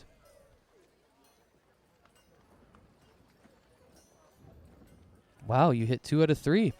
Nice. He comes to you and he says, oh, it seems you did have some extra sentimental value in those darts. Well done, that was quite accurate. I mean, the third one maybe not so much, but it's hard to get them all in time. If you want, you can go dig through the crate now, and there's a bunch of different tools, instruments, and types of kits that you could use for all sorts of things. Feel free to grab one. 5 wanders over and looks through, and like Jojo like jumps down onto the box and is like looking like they're helping too. And 5 looks up and it says, "Do you happen to have any woodcarver tools?" Huh. I think there is a set somewhere in there. Take a look. I think let's dig in here a bit deeper. Now, just to check, is that even a real tool, or is that something you want specifically outside of the game? It's a real, it's like a skill thing that you can have, woodcarver's tools. Oh yeah, I see it Got there. it somehow in like my like D&D Beyond thing, but like I didn't have it in this one, so I wanted the woodcarver's tools. Yeah, not a problem. Yeah, it's a normal subtype of artisan tool, so go ahead and grab yourself a pair of woodcarver's tools. He says, oh, there it is. Yeah, the woodcarver's tool. All right. Well, this one's for anybody who's a little bit feeling like an artisan. And I'm sure you have a bit of artsy side to you, so here, you can have this, obviously. And yeah, I have many more of different types if you want. This'll be great, thanks. Do you happen to have any wood? Huh. No. I mean, other than what I use to build my games, but I think you'd have to maybe go out into the forest and get your own. I'm not even sure if people sell it in here. Sorry. I'll go ask at the general goods store. Good luck. What was your name? Oh, yes, my name is Slaza. Oh, well, good luck. I hope you, Oh. Do good business today. Pardon me. I mean, my name is Salazar. Slaza's a different character from another campaign. Anyways, he's the other game master from my other game, who does the exact same thing for people. But actually, my name is Salazar. Thank you. Thanks for your playing my games. Sure. And 5 wanders over to the bits and baubles and walks in and kind of like raps on the doorway. Oh, come in, come in. What's her name? Errol Ikilda. Hey, Errol. Oh, 5. Ah, what a nice little surprise. Are you out and about for the Eclipse today? Kind of. I think I'm gonna be leaving Daishield soon. Really? You've been here so long, since you were just a little babe. Yeah, I guess I'm gonna go to Dragon's Keep. I don't know, I'm feeling a little weird about it, but, yeah, I kind of just wanted to see you, and also see if you had any wood. Oh, I don't have wood here, but I'm sure you could go find somebody in the trade district somewhere, maybe in even the courtyards, who might be selling quarts of wood somewhere around. They'll probably have a big old cart behind them. Yeah, there's so many different traders today because of the eclipse. Yeah, it's crazy. Always good for business, though. I've already made some good sales today. Well, that's good. I guess Jojo wanted to say goodbye, and Five, like, holds Jojo out because everyone loves Jojo. Oh, well, I'll say goodbye to Jojo and you, Five. I know that Dragon's Keep is a bit of a long way, so I'm sure I won't be seeing you for a while, so come here and give me a big hug. And she kind of, like, puts, like, Joe onto her shoulder as she, like, grabs you and gives you a big hug. Five very kind of like stands there awkwardly, but like you can tell that this has happened before, and like kind of just reaches out a clawed hand and like pats Errol's shoulder awkwardly, like, yes, human interaction. She kind of laughs, too. She says, "Oh, yes, never the one to understand the meaning of a hug, but that's okay. I'm sure after your adventures and meeting all these other people, you'll have a better outlook, or maybe even a more mature outlook. You know, Five, you've been stuck here for so long. I think it's really time you went and saw the world, so I'm actually quite happy for you, and I just hope you're safe and that you return here one day." Yeah, me too. Somebody needs to look after Master Joe, and I don't know who'll do it if I'm not around. Yeah, exactly. I know Master Joe can probably look after herself, though, for a long while still. Five looks unconvinced, but nods. All right. Well, is there anything you wanted, or are you just looking around for some wood? That was it, but I'll leave you to it. I don't want to distract you from your customers, but maybe I'll see you later at the Eclipse thing. Oh, yes, I'll be down there. I'm shutting up the shop a little early so I can get changed and go down. All right. Bye, Errol. Kind of gives like a little wave. Bye, Five. And good luck on your adventures. If you ever need anything, come find me. It keeps waving and just kind of like swishes their tail as they leave. All right. And now you're back out in the courtyard. Yeah, I don't know that Five would have a reason to go to the tavern or anything right now, so maybe just they'll chill out in the courtyard, kind of like looking around the trading shops for now, if you wanted to switch over to Iliana. For sure, yep. And yeah, the total meeting place for us is going to be the beach. It's not actually going to be the tavern. The tavern is a place. It's nice, it's cool, it's whatever. But specifically, I was expecting most of our characters to come to the beach. But we'll get there, and we can do some of this bar stuff. You'll meet the Kenku and stuff. But we'll get to that in a little bit here. I guess 3 of you will meet in the bar, probably. Maybe even Iliana if she's there. However, we will move to the last person who has darkened the road. Iliana the Drow Elf. And I'm just going to turn your thing so you're looking inward. Anyways. Right? Yeah. So. It's complicated. No, yeah, pardon me. She's a drow. It's just Yeah. drow is a type of elf. I don't know what I said after it, but regardless, we will leave it at drow. I didn't need to add anything to it, and I did, and that probably confused everyone. Regardless, yeah, Iliana, you've come to from the southeast as well, and your hometown. Did you choose Ramshorn, right? Yep, Ramshorn. All right, so you are also from Ramshorn, and so that's why you're coming from down this way, and yeah, you've arrived to town.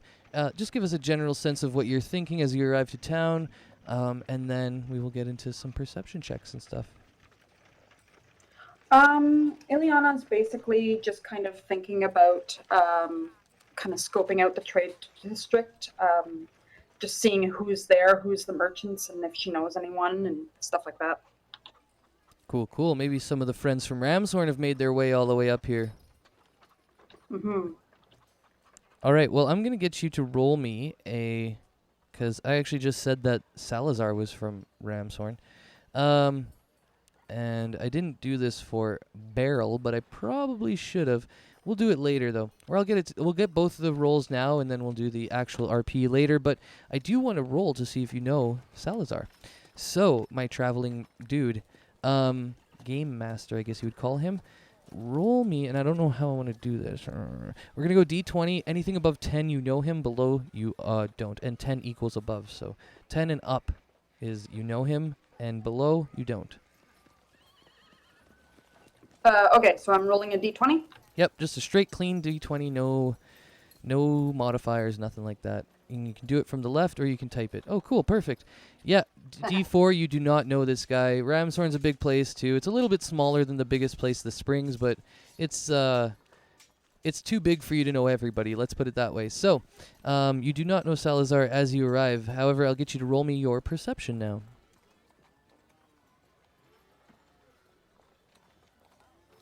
Sorry, I was just finding it. No problem. I really don't care how long it usually takes for people because I, as a DM, have like a ton of sheets, so I need like a little bit of leeway with standby and all that. So I give you guys a lot of standby leeway, especially on your turns and stuff too. So don't ever feel too rushed or anything on a turn. I don't like having players feel rushed. You hit the 20, so you get everything. Feng Vola. So this is what's going to happen. You walk into the center of our lovely courtyard here. As you're walking by, you see our lovely Dragonborn 5. And 5, what did you say you were up to while you were waiting? 5 is like just scoping around trying to find a piece of wood for whittling. Okay, so you see a Dragonborn monk in some kind of tattered robes, like not the best dress ever, looking around through some stalls and some other areas to see if she can find some useless wood that she could take from someone. You also see Salazar with his games. You see the Reeve's City Hall. You also see the Bits and Baubles place. You also see the Night Owl. And because you hit the 20, you also see Feng Vola. And he does the same thing he did to Gwendolyn, where as you walk in, that's kind of the last thing you see as you're doing sort of a 360 of this courtyard. And then you see down this little alleyway, and Feng opens up these doorways to this little conical tent that he's set up in an alleyway, and the white doors unfold, and you can see this half-orc with, really bright white hair that's down past his shoulders, and he's wearing all sorts of ornate kind of priestly-looking gear almost. And he opens up, and as he opens up, he lifts up his own head, and he catches your eye as you're staring at him, and there's a moment where it just seems like everything in the world has forgotten about both you and Feng Vola. As everyone's looking around, it's almost like everybody's ears and eyes have gone deaf to you. And he kind of catches you and gives you a little bit of a smile while he's looking at you. And he does the same thing where he kind of beckons you in with a hand reaching outward and just kind of, recoiling towards himself as he pulls you in with his hand gesturingly. Do you go? Yeah. Iliana straightens her back and then walks probably like a half quick pace towards him. All right, and as you arrive at Feng's, he is standing in the doorway, and when you get there, he doesn't even say a word. He just turns, and then he goes into the tent that he's set up, and he does it so it's very clear that he's doing it expectantly, like either you're going to come in. He's not specifically like telling you to come in. He's just turning around, and he goes and he sits down, and he looks at you, and he says, "Are you entering?" I raise an eyebrow and then I just go in. I don't say anything. All right. And as he does that, he looks at you and he says, "Ah, yes. My name is Feng Vola. I am one with the divination. I come from the east of Grom's Rest, and I feel like I can see something in you. Maybe your future Are you prepared to hear it? I nod. All right. Come, sit. Sit in front of me. I need you close as I look into your future. And he starts to raise his hands over in a swirling motion of the opaque table that has a dome filled with all that smoke. And as he's doing that, the same thing happens where it bubbles up violently and it swirls violently. And then his eyes glow closed and he's still doing that kind of motion and he starts to speak and he says, Iliana Ferenspence. Yes. I see you. A family with many secrets and many broken relationships. I don't know what this means, but... And he goes into a little bit deeper of a trance as he goes quiet for a second. He says, but I do see something in the future. You will become very strong, but it will not be your strength that saves you. In the future, there will become a moment where you have to make a decision, an emotional decision, whether or not to be selfish or sacrifice yourself for others. I cannot tell you what happens when you face this moment, but I can see what happens after. After I see you are never the same, losing a piece of yourself you cherished, if you choose to help others. However, if you choose to help yourself, I see you with much wealth, but little wealth of the social kind. I see you alone, left alone, abandoned, with some sort of material wealth that you thought was worth it. And he looks towards you and he says, I do not know the circumstances that will lead you to this decision. I can only tell you that once you've made it, there will be no going back. And then he kind of opens his eyes and he says, oh, sorry. Iliana, another wonderful name. And then he stands up and he says, all right, well, I must ask you to go. Oh, wait, first he says, now comes the part where I must ask for a small donation for my services. So if you found them good, then I would ask that you donate 1 gold piece.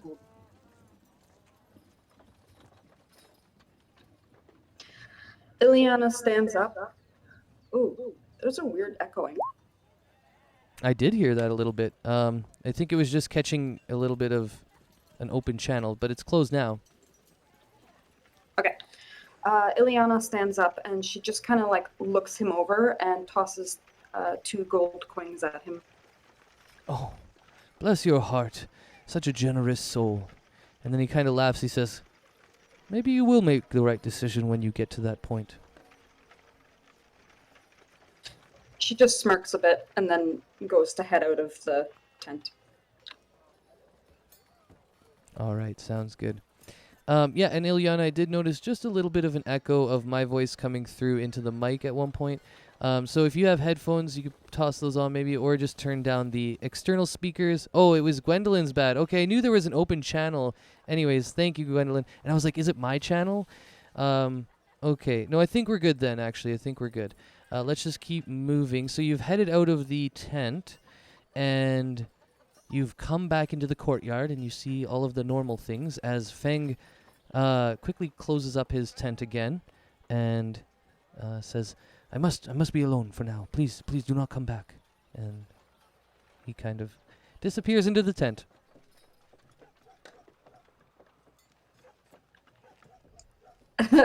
Iliana just turns and looks at his tent for a while, considering peeking in, but then decides against it and just kind of checks out the courtyard again.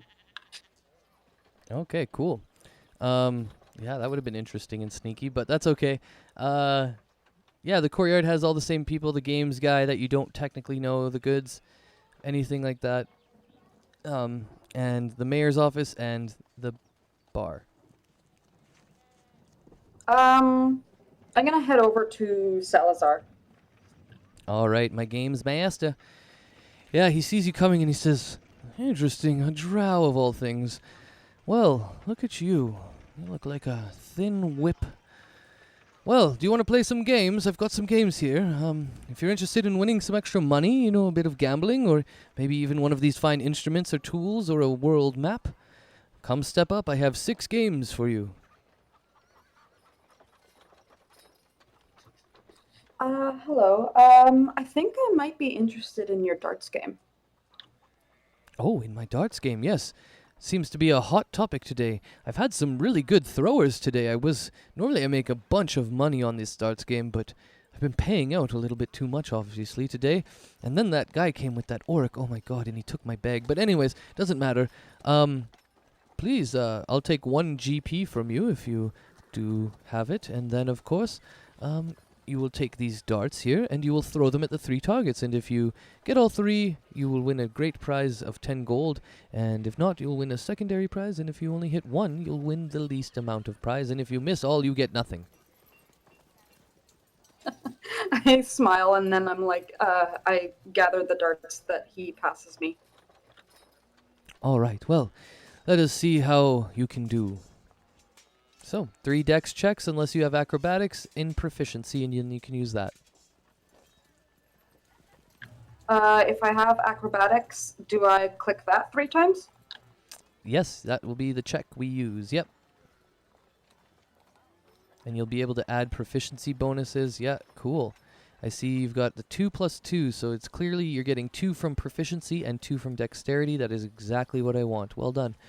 You hit 2 of them, so you also are able to choose a tool, instrument, or kit that you would like to use in the future. And he says, wow, everyone coming up here today just seems to be able to hit all these targets. I'm interested to see if anybody would hit all 3, but well done, well done. It's not easy to even hit 1, so you're doing well to hit that many. What was the tools that is left? So I just run this as it's an infinite chest of tools, instruments, or kits that you would like for the adventure. I don't particularly, I'm not going to say he doesn't have something you want. If you want any of the tools, instruments, or kits, you can just grab one, and he has enough of them. Like I said, he has a giant crate of just all this stuff piled together, so if you dig through it enough, you'll find anything you want. And you can look up all the kits, instruments, and tools in the compendium for a list of them. And then if you want to retcon this situation, we can always go back and I can say that you got it now. But if you don't know if you don't have a decision for right now, we can always come back to it. Just taking a quick look. I've got it up. Yeah, feel free. There is a shitload of tools, instruments, and kits in this game, so like I said, if you need to take a lot of time, that's fine. I would understand, but if you have something you like right off the top of your head, that's cool. I will also say you have thieves tools and a disguise kit, and I believe if you want extras of those, you could take those. I don't think you need an extra disguise kit, maybe, I don't know. I think it's just a regular thing, but with the lockpicking kit you can break your lockpicks, so there's that. Okay. I'm just looking in my item name stuff. I do notice that I have thieves' tools and a burglar's pack, but I don't see a disguise kit in there. Oh, you probably just gained proficiency with it. Again, I'll have to go through your sheet and run it personally, and then that way I'll know exactly what you're supposed to have or not. Because we've done these sort of custom interactions already with it. We'll handle that for next time. All of your proper equipment and proficiencies, but for now I'm pretty sure you would have disguise kit and thieves tools together because you are a criminal rogue. So okay, I think I'll just get a second thieves tool. okay, cool. Yeah, that's fine for now. And if you want to go back and change it after looking at it for a longer time, maybe over the next week or so, just let me know in Discord and we can go and retcon that and I'll change it because I'll be looking at your sheet a little bit this week anyways. So Salazar stamps your hand for the dexterity game, and he says, well, I've got 5 left, and I'm not sure if you're ready to hit it up, but if you want to play some more, I'd be glad to take your money. Iliana smirks, and then she's like, I'm kind of interested in your trivia game. Ah, yes, the trivia of Javrok. It's always interesting to see what the intellects of the people stepping up have. I'm always interested. You can never really tell a person's true intellect by looking at them. I always try and pick people out a little bit by the games that they have, by how they look, but intellect is one of those things that I cannot glean usually. All right, well, I'll present you with 3 trivia questions about Javrok, and we shall see how you do, and I will get you to roll 3 int checks for me. So I have intelligence, but I also have history. Would that... If you have proficiency in history, I will let you have it. I'll let you roll history. That's a pretty good, yeah. Always ask your DM, guys. Always ask your DM. If you think you got a good reason, do it, because that's actually real. Like you have proficiency in history. You deserve to roll with it. Okay, so I click that 3 times? Yes, you do. Ooh. Yeah, it looks like nobody here in Daishield really knows anything about Javrok. I hate to say it, but I think maybe people here need to get out more. Unless you're not from here. I just kind of raise an eyebrow and I'm like, clearly I'm not. Ah, yes, that makes sense. Well, maybe my questions are a bit too difficult. I think I'll have to maybe even revise them. Although this is a way to make money for me, so now that I think about it, never mind. Anyways, yeah, unfortunately you did not succeed on any of it, so I will have to give you your stamp and nothing. But thanks for the gold. And he stamps your hand. 4 left. Want to keep trying?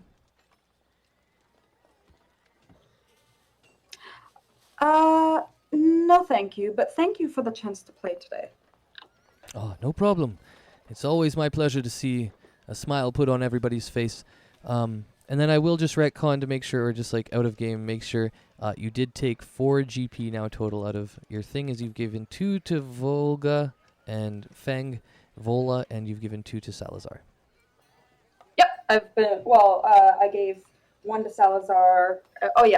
2 to Salazar, and then the 2 to Vol. Yeah, I've got those written down. Okay. Yeah, and so just to be clear, like you've taken it out of your gold counter, which is at the bottom in your equipment? Not yet, no. Okay, cool. I was just writing it down.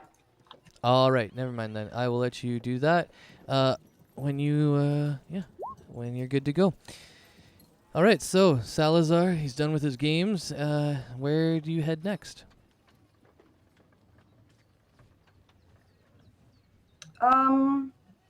I kind of take a look around again, and I see... Can I still see where the Dragonborn went? Yeah, she's still kind of like looking around different stalls and different alleys for a suitable piece of wood to carve. Okay, give me 1 sec.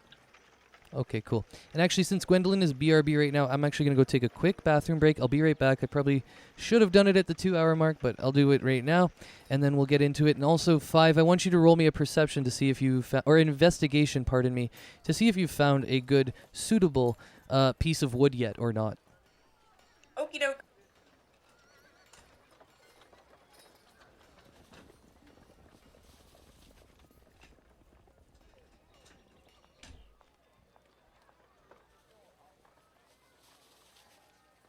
That should be pretty good for wood finding, right?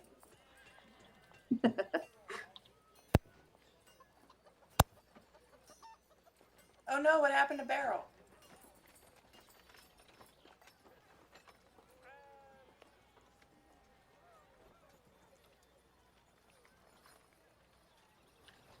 Not sure.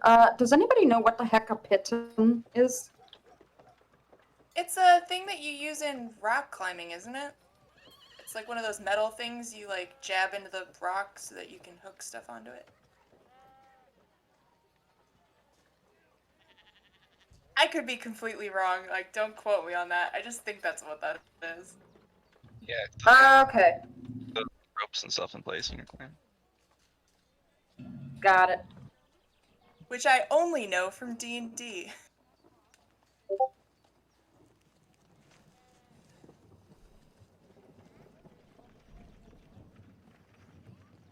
Oh, nice. Yeah. I nailed it. Go me. Barrel disappeared because their power blinked out. See, man, we're having like all kinds of weird. All right, I'm back. You're back and Barrel's electricity is out. Okay, cool. Okay. Hey, at least I know. Yeah, I'm just reading it now. Okay, cool. It's back on, but I want to know where that came from, lol. Oof, yeah. Okay, well, yeah, Cyber, if you need a little time to just check out what's going on around you, feel free to just give me a BRB. Yeah, it's the after effects from whatever messed up my shit. Yeah, it's just like going around the world now. Anyways. Where were we? Oh, we just rolled investigation. I rolled a 13. Okay, I'll give you a pass on Also, that. if possible, can I convince somebody to just give me their like wood for freezies? I mean, I just want like a extra piece. Oh, yeah, you can. Yeah, you see a cart of guys selling kind of like firewood, but there's also sorts of different pieces that they have.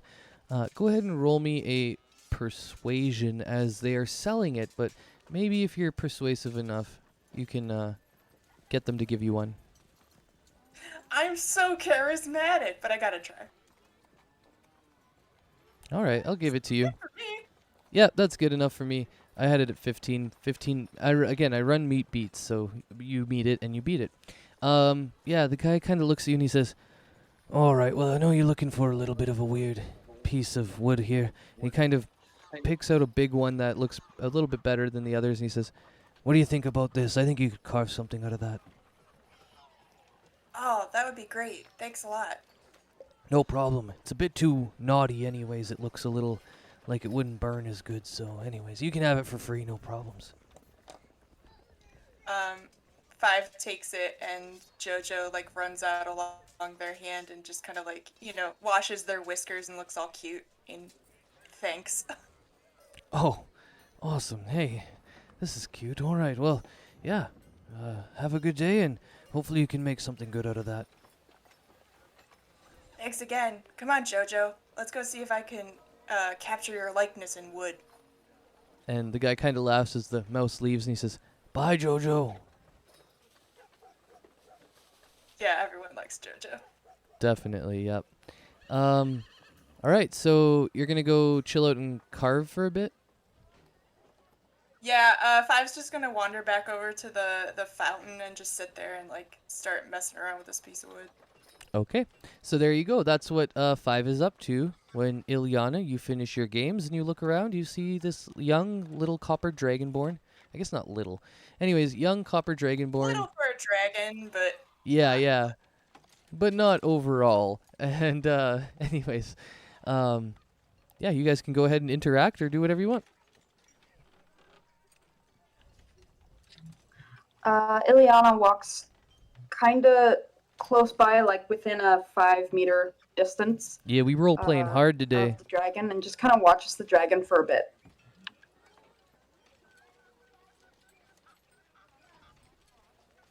I don't know if I notice. I will allow it to be sort of on you guys. So, 5, you would notice this kind of stuff. I'm not going to make you roll for it. When two players sort of get into interactions with each other, and if that's what you want to do, you don't have to do that, obviously. Yeah, I assume that pretty much mostly everything I won't roll for. It's like, I'm doing this. I just assume other people know it's that happening. Or if you want to tell me that your character doesn't notice it, that's fine too, because sometimes characters are stupid and you have to play them that way. So something could happen and I'm like, oh yeah, you saw that. And you're like, well, actually, I didn't see that because I'm stupid and I've got my back turned. And I'm like, okay, cool, you didn't. Like, feel free to, I mean, I would say that maybe 5 is busy, but also like I think that they're used to being kind of stared at by people because I mean they're dragonborn. So they're not like inconspicuous. So like even if 5 notices, they're not gonna do anything about it. Yeah, she's been stared at a lot before here in Daishield, probably. Okay, so yeah, Iliana's kind of like watching you, and I'll let you guys, either if you want to say something. I will say you notice, actually, just that way we force the interaction. You notice a drow staring at you now, and either of you can say something, or maybe you just both walk away because you both are too curious for each other. You don't even want to interact. I don't know. Iliana smiles and then kind of walks up a little bit and crouches down, so that way she's shorter, like kind of below the Dragonborn, and she goes, I noticed that you were looking for wood. What is it that you are carving? Five looks up, I guess, surprised. I mean, people stare a lot, but don't necessarily like randomly come up to talk to her. At least when she's not in like official like monk capacity, but she just kind of like holds up the little bit of wood, which has just got like a couple of nicks in it so far, is like, I'm trying to carve a mouse. Iliana looks taken back a little bit, and she goes, oh, why a mouse? And just right then, Jojo comes poking out of my my robe sleeve, and Five just kind of, nods their head towards Jojo. I'm trying to make a little statue of her. Oh. Iliana just kind of like puts her finger out just a little bit for the mouse to sniff. She doesn't go to like pet it or anything. She just she's a little bit hesitant at first. Can I was gonna say that like probably Jojo maybe would do like is there like a character check? Like, can Jojo check to see if she likes Iliana? So I could run it that way if you want to leave it up to the dice. If you want to leave it up to your character, I would say just make a choice. And make your choice trying like, just based on how they've interacted with you. So, Iliana's been very friendly. She's not very obviously aggressive. She's one of the few people who's probably talked to you as a Dragonborn in this area. Like Dragonborns are a little kind of out there. Anyways, so, she's a pretty nice person, obviously, it seems.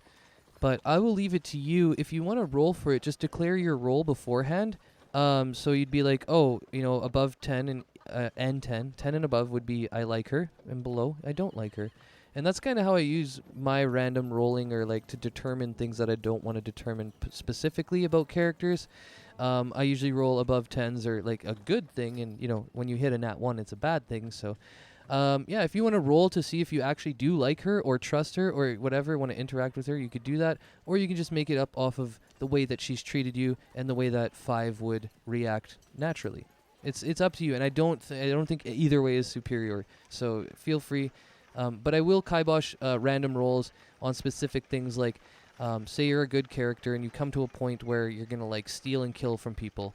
I'm not going to let you roll a random roll to see if that's okay with your character. Your character is good. It wouldn't make any sense for your character to just start being evil, and you would have to probably explain that to me. So with these kind of character rolls, I would say, just express them first, and then I'll let you know if it's kind of what I think is a valid roll for your character or not. But for this roll, yeah, you could totally do it, or you can just run it RP-wise, however you want. Okay, I'm just gonna roll to see like the degree to which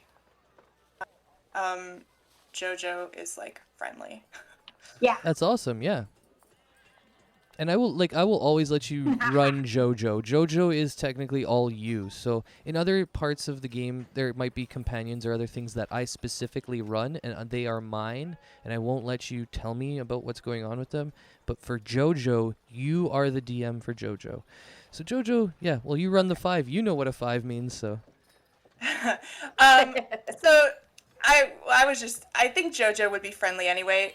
5 is always very more reserved towards strangers, but Jojo's pretty chill. So Jojo doesn't like do anything overtly, but they do kind of like go towards Iliana's finger and like just kind of like rub their head against it and like act, they're chill. Cool. Iliana just kind of looks down and smiles, and she's like, I honestly was very worried there for a second. I still may smell like my family's pet tarantula, and I know that sometimes not all pets are very fond of that. Five like looks up with their jaw hanging open. You have a pet tarantula? I do not personally, but my family does, yes. Wow, that's kind of hardcore. Iliana laughs. Are you here for the eclipse? I heard that was happening today, but I was actually here to just kind of check out the merchants. You should go to Bits and Bobbles. The elf who runs it is really nice. Is she now? Yes, I think I'm gonna go check her out. But it was nice seeing you, and perhaps we'll meet again later this evening. Are you going to the eclipse as well? Yeah, everyone goes down to the beach to watch it, I guess. Very good. Well, perhaps I'll see you there. What was your name? It's Iliana. Oh, hi, Iliana. I'm Five, and this is Jojo. Well, hello, Five and Jojo. I'm very glad to have met you today. And Five kind of like waves with their tail and kind of goes back to, messing around with their wood. All right, and I will just take a moment to say that our Dragonborn does have a tail. I know sometimes they take the tails and wings away, but we have allowed Five to have a tail, so she does have a tail. Cute. I can't do anything like useful with it, but like I gesture with it and things. Yeah, exactly. I'm not giving her the special tail attacks and all that type of stuff that come with certain tails of different creatures, but it is there for being cute. Yeah, exactly. Cute. Okay. I'm gonna go to see Aral at Bits and Bubbles. All right. Yeah, Aral is fine. Errol is kind of what I was looking for, but I know who you're talking about. So, the shopkeeper Aral sees you walk in and says, "Oh, hello, welcome to Bits and Bobbles. This is my shop, and if there's anything you need answers to, well, I'm here for your services." Very good, thank you. Lovely shop it is. Yes. I was wondering, do you happen to have any sort of wooden instruments or tools? I could maybe find something like that. What are you thinking of? Wooden instruments like a lute? I was thinking something bigger. Do you happen to have like a lute might be good.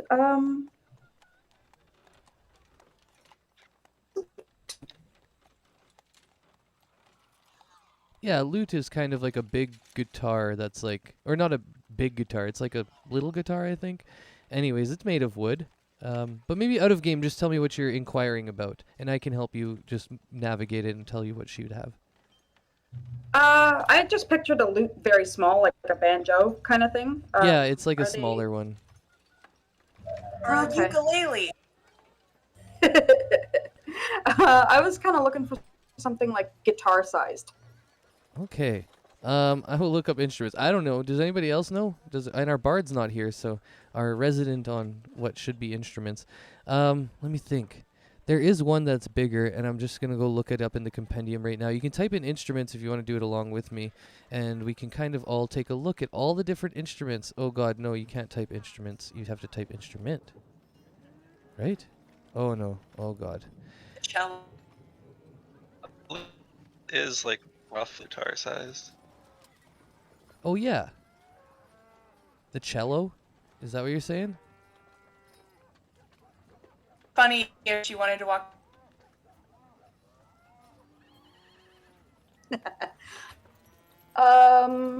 Yeah. For something an instrument in the compendium, it's not showing up. Yeah, it's not going to work that way.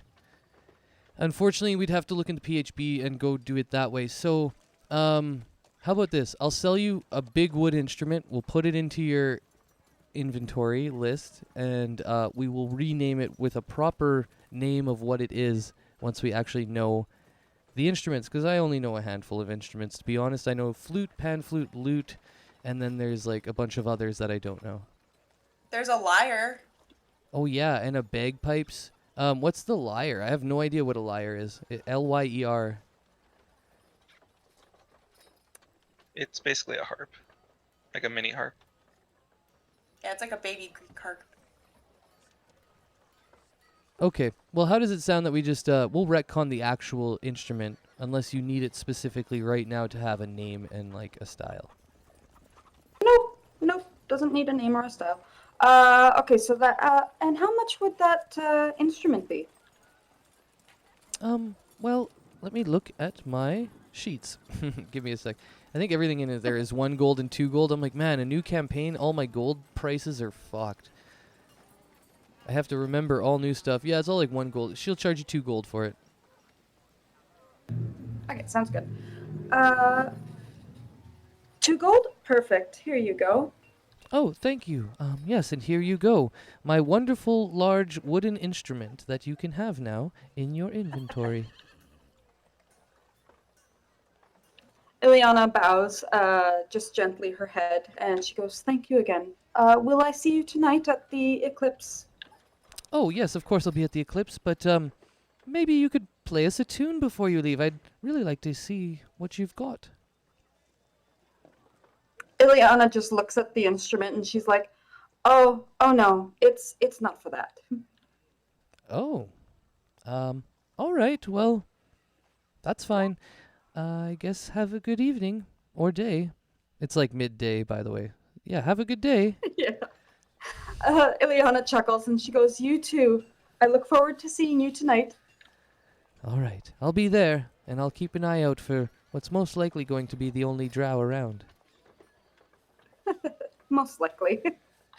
Although there's a lot of travelers coming through this fine evening, tonight might be the one night I see many drows in my town. Well, wouldn't that be interesting? It would be something. All right, I'll see you there. See you later. Iliana goes outside of the vendor tent thing. I guess it's a tent. She actually has a shop. So some of these are actual buildings, and she is an owner of a shop. So her shop is this one, like right in here. Maybe the one beside it. I'm not too sure exactly. But right in this area, she has a shop front right on the courtyard that faces the dragon statue of Gloombringer. And her shop is, it's got a nice big sign that hangs, maybe 10 feet up in the air, and it has like a general goods kind of symbol on it with a bunch of different bits and baubles. And then below it, it says in common bits and baubles. Okay. Is there like a kind of like, I'm just looking around, you can tell me if I roll perception for this, but I'm just kind of looking for like an area in behind the shop or somewhere that's not like right out in the courtyard, just like a little kind of nook or something. Yeah, you can go ahead and roll perception to see if the available spots that are around are actually viable. You can see different nooks and crannies, but roll a perception to see if you can find some good ones. Alright. The best you could do is probably dip down an alleyway. You know that the alleyways are still traveling with people. Like, somebody could come by at pretty much any moment. But at least there's less foot traffic there, so you'll be able to have a longer period of time where there might not be anybody. Okay. So I just kind of deke into one of the little alleyways there. And I just kind of take a quick look around, and then I smash the instrument. Okay. I'm going to roll something quick here.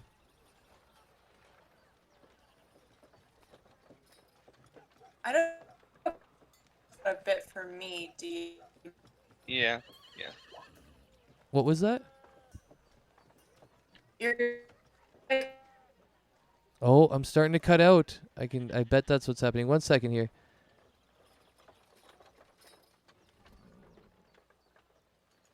I'm over here like, what is Iliana doing? Why did she buy an instrument just to go and break it? Yeah, no doubt, hey? Yeah, I think I am getting a little bit of a lag here, so I'm just going to quickly drop some things from my life that do internet, and that'll be nice and easy. Was my voice lagging a bit there? It's much better. All right, I'm gonna keep hitting it up. Yeah, it can be up and down sometimes on the old Discord and Roll20, and sometimes it might be on my end, it might be on other people's ends. So we'll work together for it. Anyways, so you just destroyed your new instrument. An 11 means you're good, you're clear. Nobody noticed actually, which is kind of crazy. Just barely nobody noticed. But you've gotten away with it, I guess. I don't know what you're getting away with, but you've gotten away with it. Okay, can you tell me how many pieces of wood I can gather from that smashed instrument? 10.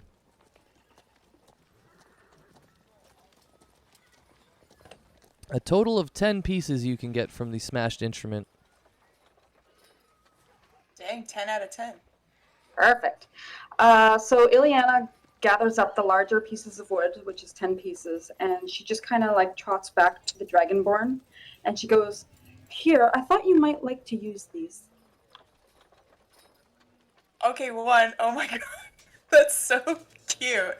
Although 5 has no idea. And then 2, 5 looks up and is like, oh, hey, oh, neat, where'd you get these?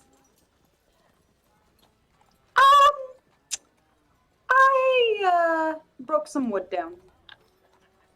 Well, that's really nice of you. This one's not going so great. And so 5 kind of chucks the weird misshapen one that they've been working on and like takes the ones that you handed out. Perfect. So Iliana smiles and goes, I hope that helps with the rest of your art project for today. I'm gonna go head off into the beaches. Oh, okay. Yeah, I'll carve you a mouse. Actually, I would be super happy if you could carve me a tarantula. I can try that too. Do they just look like big spiders? Big spiders, yep. You got it. And 5 busily gets to work trying to carve a tarantula. Nice, nice. That sounds good. With a chunk of a mystery instrument.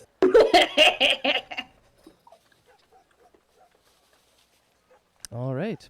I'm going to take 1 second to pause. I'm also going to do some other things quick here. And then we'll get you, Iliana, to the beach, and we will go to the bar.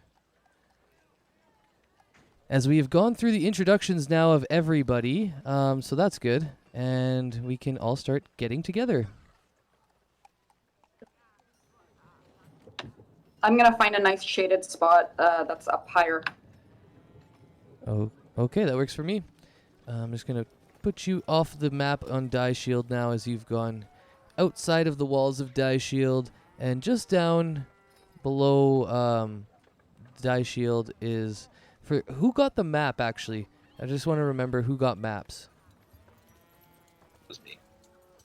Okay, so you guys could see on your map there is a place called Horseshoe Lake, and I'm not going to take you there yet, but Horseshoe Lake is what sits just below Daishield, and the beach is like, you know, maybe 100 meters, 200 meters away from the walls. It's actually a little bit more. It's actually closer to like a mile, about a mile away from the walls of Daishield. You can see the beach, and it's a short walk. I don't know how long it takes to walk a mile, maybe 10, 20 minutes. But once you're down there through kind of like these winding hilly rolls, this is kind of like the foothills. If you think about like Montana or like, I don't know, other places in the world where the rolling hills eventually come to mountains, you guys are kind of just at the beginning of the foothills.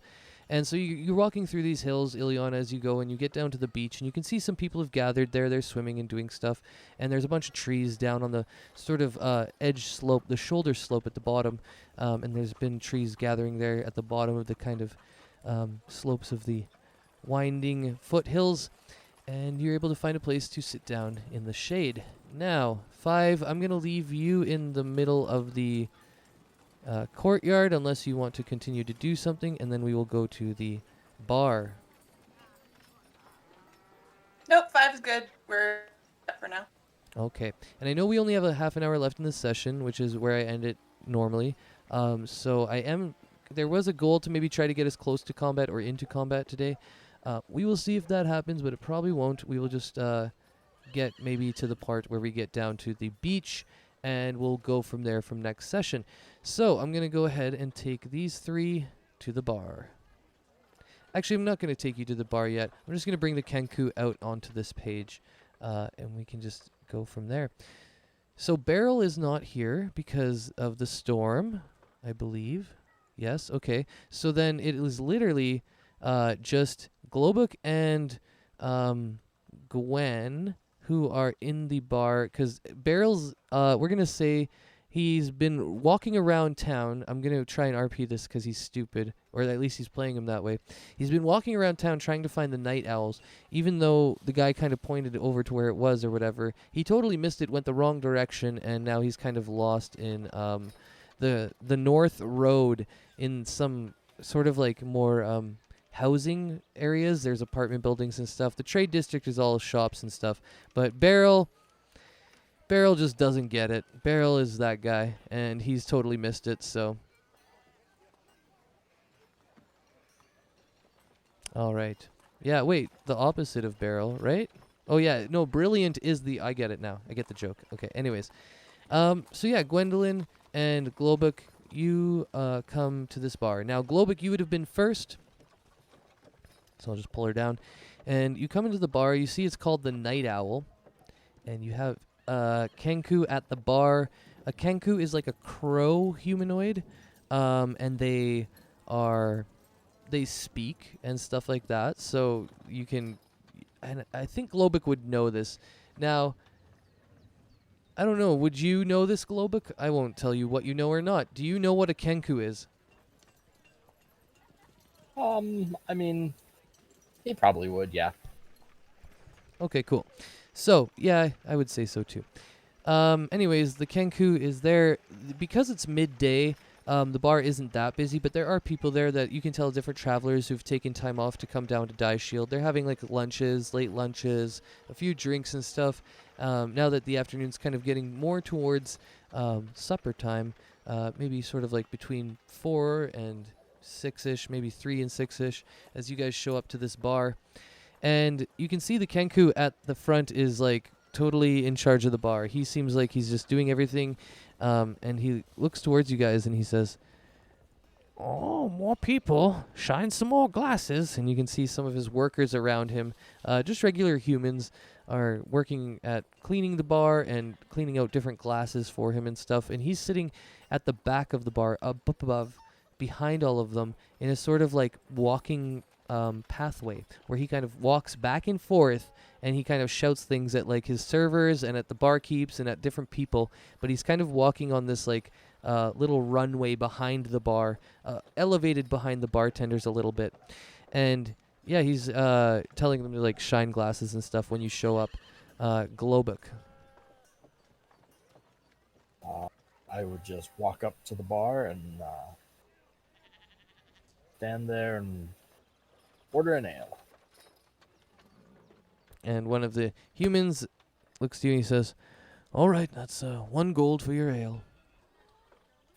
Clap the gold down on the bar. Seem to have a nice frothy mug. All right. And as you grab your beer, you can look around and roll me a perception.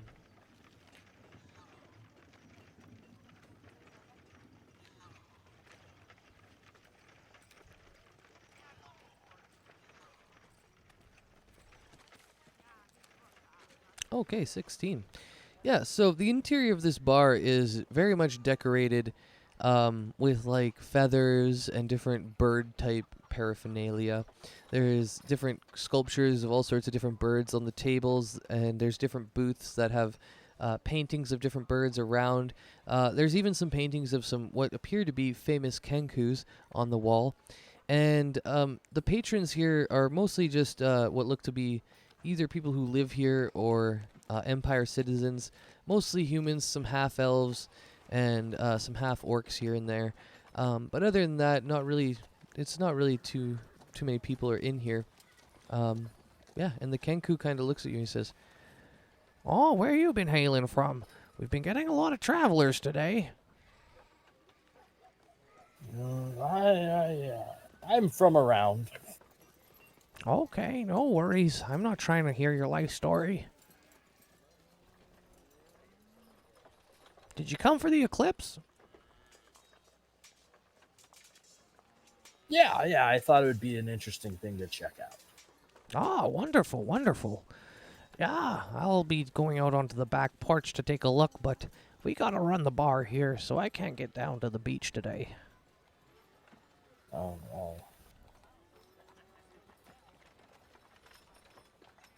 How often do you have your is it a solar eclipse, a lunar eclipse? Oh, it's a lunar eclipse, and we have it every 11 years. Good. It's the best business we could get. Every 11 years, it's reinvigorates this town a little bit with some more money. Business is always good. Yes, yes. It has been very good to me, at least. I was once a traveling merchant that sat outside in the courtyard, you know. But now I own this successful bar. And he, pats behind him all the different, shelves of liquor that he has. And he says, "Oh, yes, the shiny liquors. It was my dream to have a bar like this, you know." It is nice. Oh, thank you very much. All right, and it's at that moment that you see a half-elf with blonde hair and bright green eyes come through the doors, and she kind of looks around. And Gwendolyn, what are you up to as you enter the bar and you see a half-orc at the bar talking to the Kenku and a bunch of other people around kind of in different booths talking amongst themselves? Yeah, I'll walk up to the bar and just sit nearby to where Glibbook and the Kink were talking and wait for them to be done. All right, and their conversation naturally sort of peters out. All right, and then I'll wave at the Kenku and say, "Hi, nice to meet you. My name's Gwendolyn. What's yours?" "Oh, my name is Lafa Isco. And I have to say, most people don't just come in here and ask my name first thing. They always want a drink, but it's very nice to have a change of pace for someone to take such interest in me." Sorry to hear that, but yeah, I love meeting new people. Yeah, I was wondering if you know anything about what's going on today with the eclipse and the Reeve coming back. If anyone needed some assistance with anything, if there was anyone who might have a problem. Oh, you want to assist the Reeve and maybe Daishield? Well, it's not often I hear that either. I mean, most people are in it for themselves, but you know, when the Reeve comes back, even though she was victorious on those eastern fronts of the Empire, it would seem that there would most likely be some poor, unfortunate soldier souls who have taken some sort of maiming or injuries, and I think if the Reeve came, maybe you would want to help with that. Yes, I'd love to help with that. That'd be great. He kind of cocks his head and goes, "Now, are you a healer of some sort?" Yes. I'm here to spread the warmth of the Sun's Lake to anyone willing to accept it. Ah, and he starts clacking his beak in a happy show. He's like, and then he looks at you and says, "A healer here to help Daishield. Well, the gods have looked upon us, haven't they?" Yes, the gods smile upon everyone here today. Wonderful. Well, the Reeve should be arriving tonight sometime, and I believe that you would want to talk to her then. It will be after the eclipse. Yeah, so then would the best thing to do be wait at the beach with everyone for the Reeve to arrive? I would say you would want to take in the Eclipse, and then we would come back here, maybe, and we would see that the Reeve would have arisen by that time. Okay, that sounds great. Yeah. Good, good. All right, well, is there anything I can get you, or would you just like some water? Are there any local beers or ales, a specialty of the town? There is. Out in the West Quarter, there is a man who brews some things now and then, and we keep it here.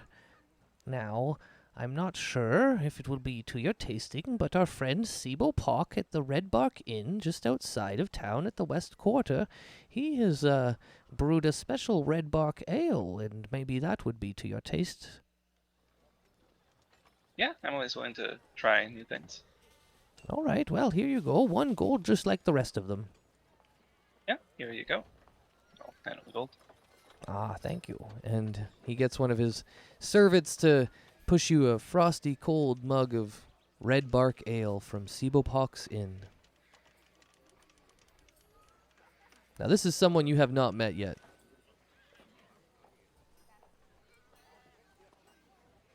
Can you type out the names in chat, just so I have the... Actually, I will go ahead and put him into the Daishield character area so that you can see him. And I'll put Lafa there. Oh my god. Yeah, feel free to interrupt me and tell me to do things if you need them, which includes putting character sheets into the right places and stuff. Sometimes when I get caught up in the RP, I'm just like, oh yeah, I just want to RP. I forget things. I'll do it later. Yeah. Okay, so we now have Lafa, Sibo, Errol, Salazar, Fang. I think that's all the people you met. Oh, we don't even have Taehun Joe. Jesus. Alright, I'm getting all these shown to you guys so we have all the names there. Because, yeah, I won't type them out in chat. It's easier just to keep your Daishield folder open. And then you can scroll up from the characters or go back between the journal and the chat. I love the bird voice note for Lafa. Thanks. I practiced an Aarakocra voice a long time ago for a campaign, and it is actually one of my favorite voices. So I figured, I was like, oh yeah, who's going to be the barkeep? And I was like, a Kenku, obviously. Yeah, because barkeeps I like them to be a little weird and funky. So anyways, I think we have everybody that you've met now. Yep. Okay, good. Yeah, the names are there. So Sibo Pock is he just told you is the owner of the Red Bark Inn, and he brews beers there, and he brews the Red Bark Ale that you are now currently drinking, and it's very much like a red ale that you would be used to in real life, and it has that same sort of amber color to it.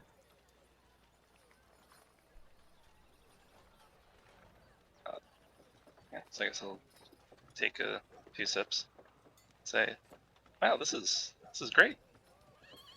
Thank you. We do have a very talented brewer here. Sibo is one man who seems to know everything. He's quite a renaissance. I don't want to use the term renaissance man. He's a jack of all trades. There we go.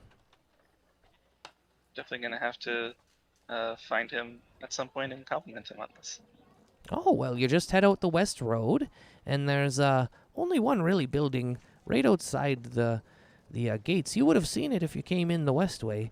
It's the one building that's all alone by itself, but he doesn't really advertise his services very much. It's kind of like a private thing, you know what I mean? I mean, he's always very booked, very much. The Red Bark Inn is a beautiful place made with some of the nicest trees that we have here in Javrok.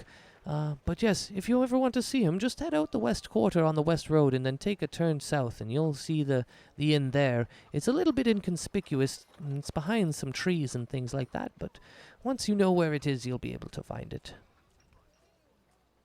Thank you. I'll be sure to do that. Alrighty. Hey, everybody, get back to work. Quit listening to this person's stories.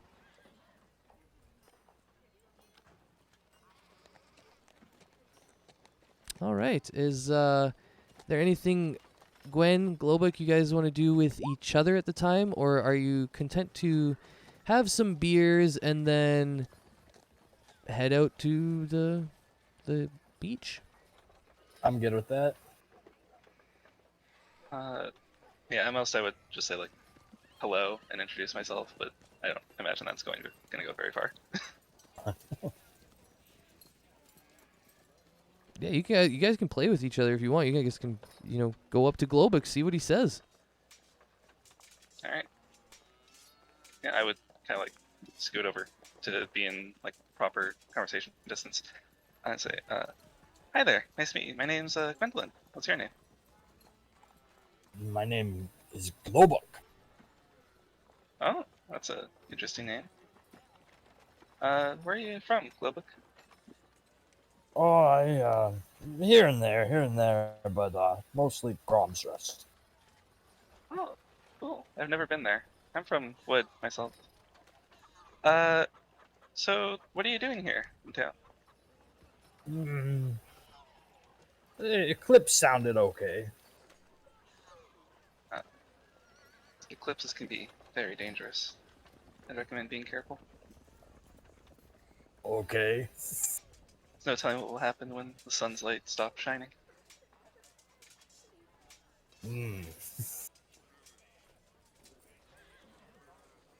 So you're planning to head down to the beach later?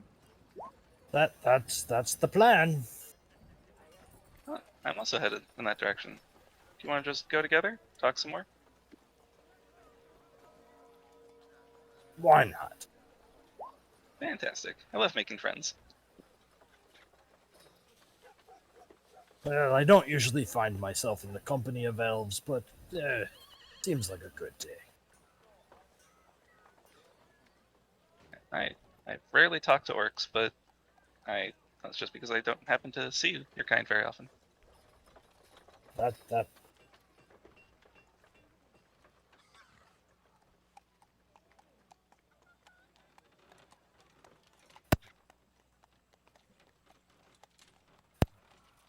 I think at that we head to the beach. All right. Let's go down to the beach. Cool. We've got Globuk and Gwen heading down. And I think I can take everybody there. So, after a long time for searching for the bar, we'll just say that Beryl never made it. And that we all went down to the beach. Actually, I'm going to retcon that. As you guys are leaving, you see a frustrated, half-elf, bardish-looking dude kind of just saying, "Ah, screw it, I'm going to the beach." And you see Beryl marching down to the beach. All right, give me 2 seconds standby as I pull together all of your tokens. And I'm going to copy them over. And this is something I normally do so that I don't have to rebuild them on each page. So what we do is we grab everybody's little player. Can I say that, like, Beryl started to say he was going to go to the beach, but, like, was walking in the opposite direction, and Five's just like, the beach is the other way. Oh, yeah, definitely. And he'll just kind of look like at you and he'll be like, "Oh, yeah." And he'll give you like a nod, like he kind of knows, but also like thanks. And then he like turns around and goes the other way. Okay, that's brilliant.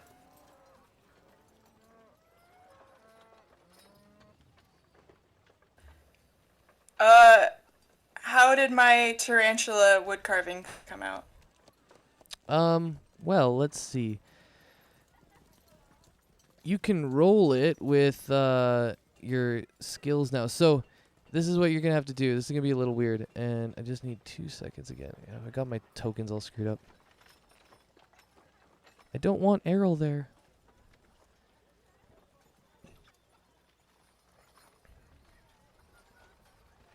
And I'll be taking you to a new map. And then I'll let you know how it worked out.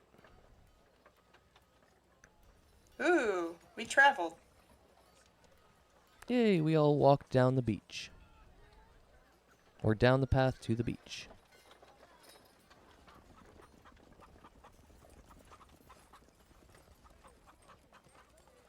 I'm like trying to get my zoom right. Okay, come on, chill.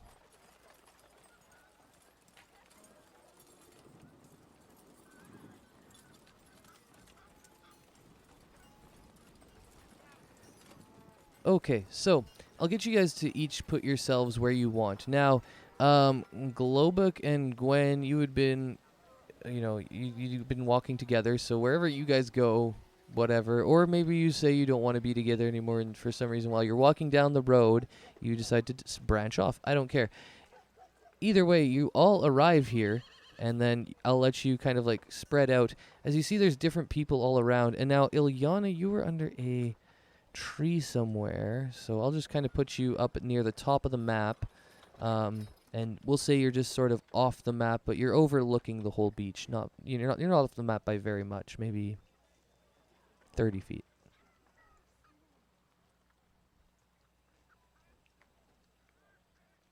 Five, you'll be able to pick your own spot wherever you want to go watch the eclipse from, as now that you've all made your ways down here at different paces, it's getting close to the time of the eclipse. It's about 6 to 7 o'clock, and we know the eclipse is going to happen right away, and you can see the celestial bodies aligning, and yeah, please go ahead and pick a spot to watch the eclipse from. And Gwendolyn and Globuk, you guys can do a little bit of RP if you want, and if anybody wants to RP their walk down, you could do that too right now, as we arrive down at the beach. And I'll pick a spot for Barrow. What should I do for my carving? Oh yeah, sorry. I got way too down the one track. Okay, let's go back to that track. So, you have to add woodcutter's tools to your, what's it called? Character sheet. And I'm just thinking, you'll have to drag and drop it. So you look up it in the compendium. And then you... Oh, didn't you got your thing open again? All good. I hear a little bit of... Oh, there it's gone. Okay, good. Anyways, yeah, you go ahead and take it from the compendium, open up your character sheet, and then you drag it from the compendium into your character sheet, and it should add it automatically. Let me know if that happens. If not, I'll just get you to roll it probably straight out, really. Because you don't have proficiency with these tools yet, right? Not with the woodcarver's tools yet. Yeah. I just started. Yeah, I figured as much. So, yeah, if that doesn't work, then go ahead and, it should, so, okay, pardon me, I'm losing my train of thought. What happens is once you've added the tools, it should show up in your tools and proficiency rolls, but it might not. I'm just thinking about how it works. I think the only things that show up in the tool thing is the things you have proficiency in, so I think I just have them, but I don't know what I would roll to use them. Perfect. You are correct. And the reason they build it that way is because you only need to add that extra modifications to anything that has a proficiency. Otherwise, you just roll a straight D1, 1d20, and I'll take it on either strength or dexterity in your abilities to deal with the wood, because you have to be strong and dexterous to cut wood. So, I'm gonna say Dex. Okay, so we'll do. It's like a D20 place your check, but you can just roll the check off of your sheet.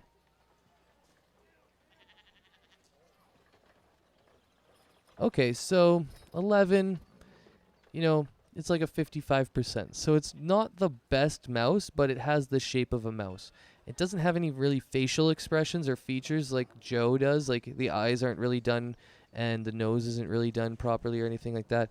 But you were able to get some whiskers and a tail and, the shape of some legs and feet and a body that kind of resembles a mouse, to the point where, as a whole, the piece looks like a mouse. It's just a very, minimalistic representation of a mouse.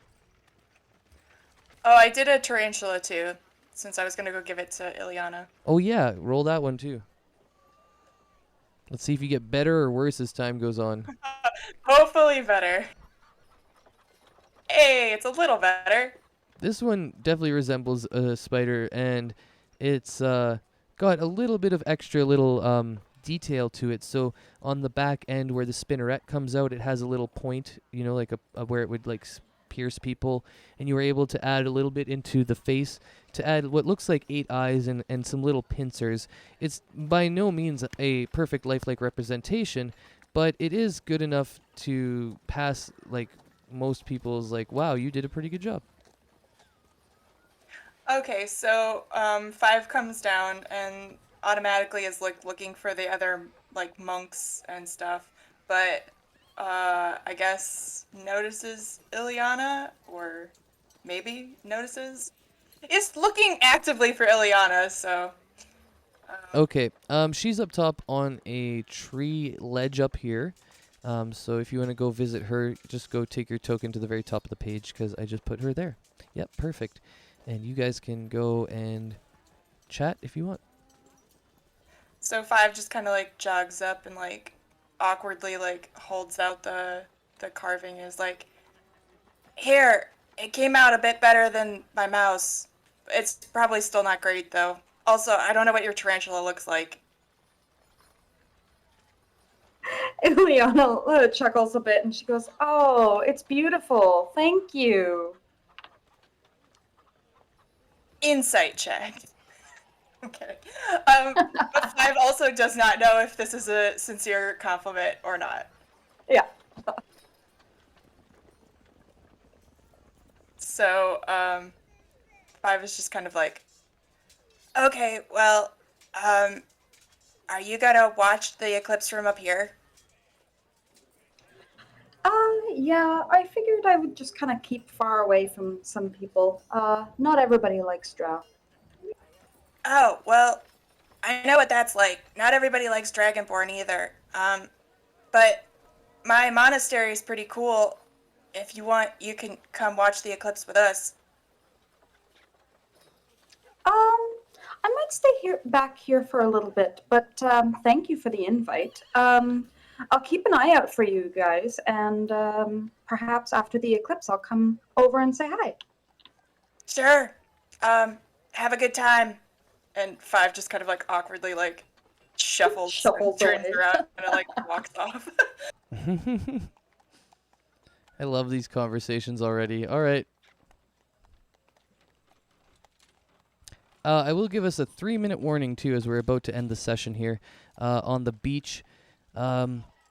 Is the Gwen and Globic, is there any sort of RP stuff you want to guys get out before the end of the session?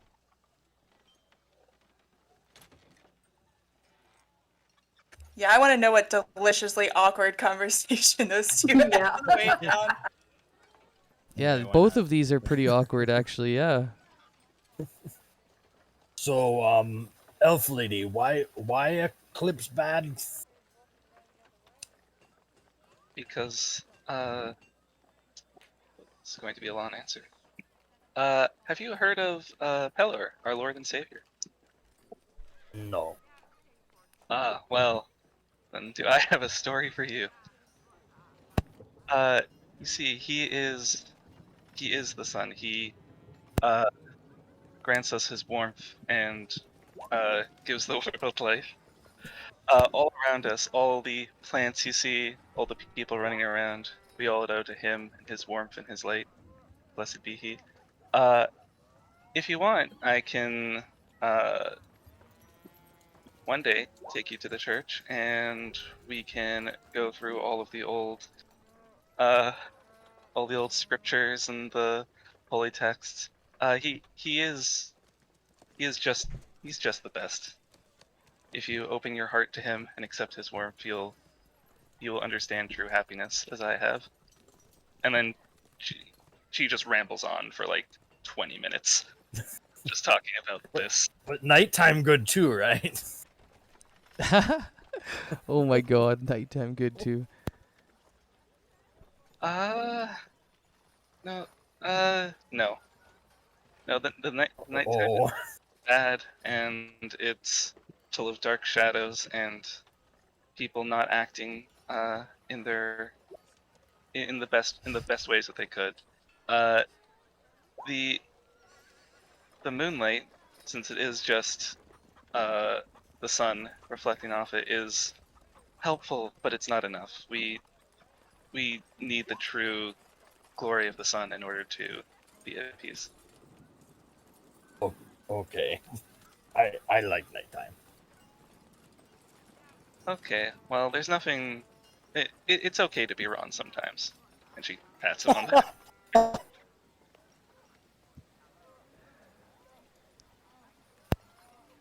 Okay, I watch Eclipse now.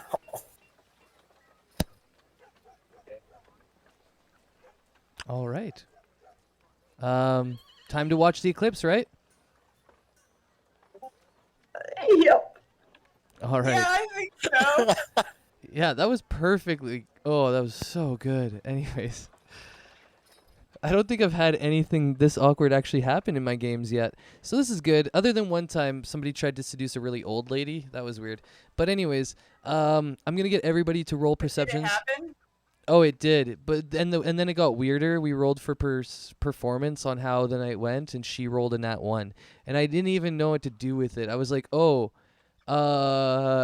what's the worst thing that you could imagine your partner doing while you're performing coitus act?" Anyways, I just want everybody to roll perceptions.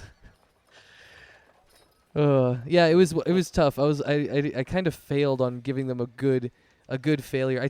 At first I said she kind of just lays there and takes it, and then everyone's like, "That's wrong. Don't say that." And I'm like, "Oh shit, yeah, that is really weird." And I was like, "Guys, we need to just abandon this right now." And I was like, "It just goes bad." And I was like, "And then you leave." And I was like, "Okay, yeah." Anyways, yeah. So we abandoned it in the middle of it.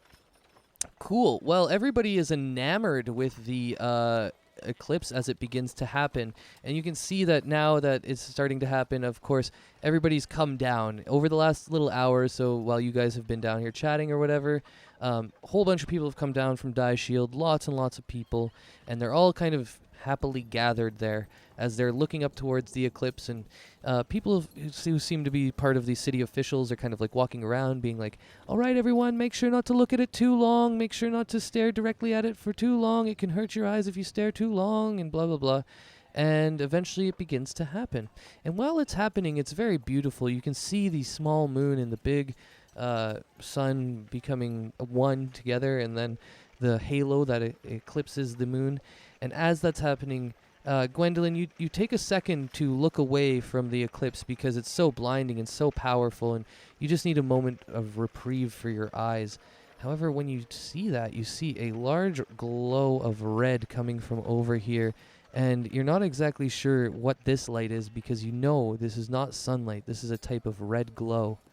And I think at that point, we are just going to leave it there because we're already past, and I got to leave it.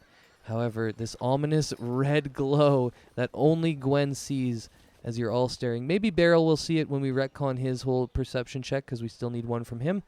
However, Gwendolyn, actually, no, I can't leave you quite there. You see, I'll show you what you see. I can't just leave you guys like, "Oh, you see something glowing red, but you're not exactly sure what it is." I think we need a visceral showing.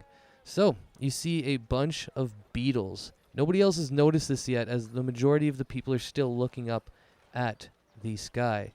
But you see these beetles coming towards you guys. And there's a bunch of them. Like almost a plague of them, I would say. And they are glowing red in, I think that's a 20-foot, a swarm, thank you. That's a good word. Yeah, I think they're in a 20-foot radius. They're glowing this red, ominous, dim red light that is all around them. However, we will have to get your reaction to this situation and Beryl's perception check and everybody's general reactions after they find out next session. Yay! Yay! Woo! Thank Great. you. Today was awesome. You guys are all really good. I was like, wow, this is not nearly as awkward as... Like, the characters are awkward together, but you guys as players are not awkward. And I've had some seriously awkward players before, so, like, this went, way smoother than maybe I even thought. I was expecting some serious hiccups, maybe with the internet and all that stuff. Those are out of our control for sure. But the game, I think, went really well. So thanks for being here, guys. Yeah, that was really fun. Yeah, I'm excited for next week. Right. Me too. Yeah, and we will start next week with the reactions, and then I will have you roll your first initiatives, and we'll have to go through all the different things and all the different rules in combat and stuff. But yeah, we'll get to there eventually, and I'm glad we have a really solid foundation now. I feel like each of these characters has a nice little special personality to them, and I can't wait to see where they all go. Yeah, hopefully we can get Beryl around for next time. But yeah, that was pretty good, I think. So Yeah. Beryl just like at the beach, staring at that boulder instead of the sun. Yeah, he's really enamored with that boulder. Oh my god. That's Yeah. a nice boulder. He's like, this is the eucalyptus they were talking about. Oh my god, when he said eucalyptus, I like lost it so hard. And yes, they are in Soap Dirty. They are in to win. Yeah, I lost it too. I was like, man, this is getting too good, honestly. I was like, that's the quickest little quip ever. Yeah, there was some good stuff. All right. Well, I'm going to shut it down. Thanks again for being here, guys. I'm going to head out of the Discord and have yourselves a great day. And feel free to message me whenever you need about questions and stuff. And Iliana will make sure to go ahead and look over your sheet and make sure we're all 100% banged up before we get into the next session. Perfect. All right. See you guys. Everybody. See ya. Bye! See you next week. Okay, and now we are just left with the Twitch chat, which is where the homies hang out and all the fans of all the DMing that I do. Wow, great session. I always take a little time usually after to talk about it, and I think today was really good. I had that little internet hiccup, which is whatever. Don't know what that was about, but whatever, we move on. And yeah, I got to the exact point where I wanted. This is exactly where I wanted to be. I wanted to have an hour tutorial that went well, have about 2 hours to 2.5 hours of RPing between the people, which has already started to take such cool turns. Like 5 just grabbing woodcutter's tools, carving this little tarantula for Iliana. I think it's just like, it's stuff you could never think of on your own. I would never write this kind of story on my own, which is why I just love and appreciate my players so much. And yeah, I'm excited for this one. This is going to be probably like the campaign for me. You know, my other 2 were sort of like sped up ones that maybe I was still a new, fresh DM and I didn't have everything under my belt, you know. I wasn't quite as strong or developed as I am now. And I think, you know, today was a testament to that because it went off without a hitch. So, I'm going to actually shut it down right now. Sometimes I hang out till 4:20 my time to blaze it up with Soap Dirty and whatever, all the viewers. But I'm going to head out right now. I got to go to the bathroom. I got to get back to life. So thanks again, everybody, for tuning in this weekend. We're going to be doing a lot more music on the channel, and that'll be starting next weekend. But for now, peace out and enjoy the day.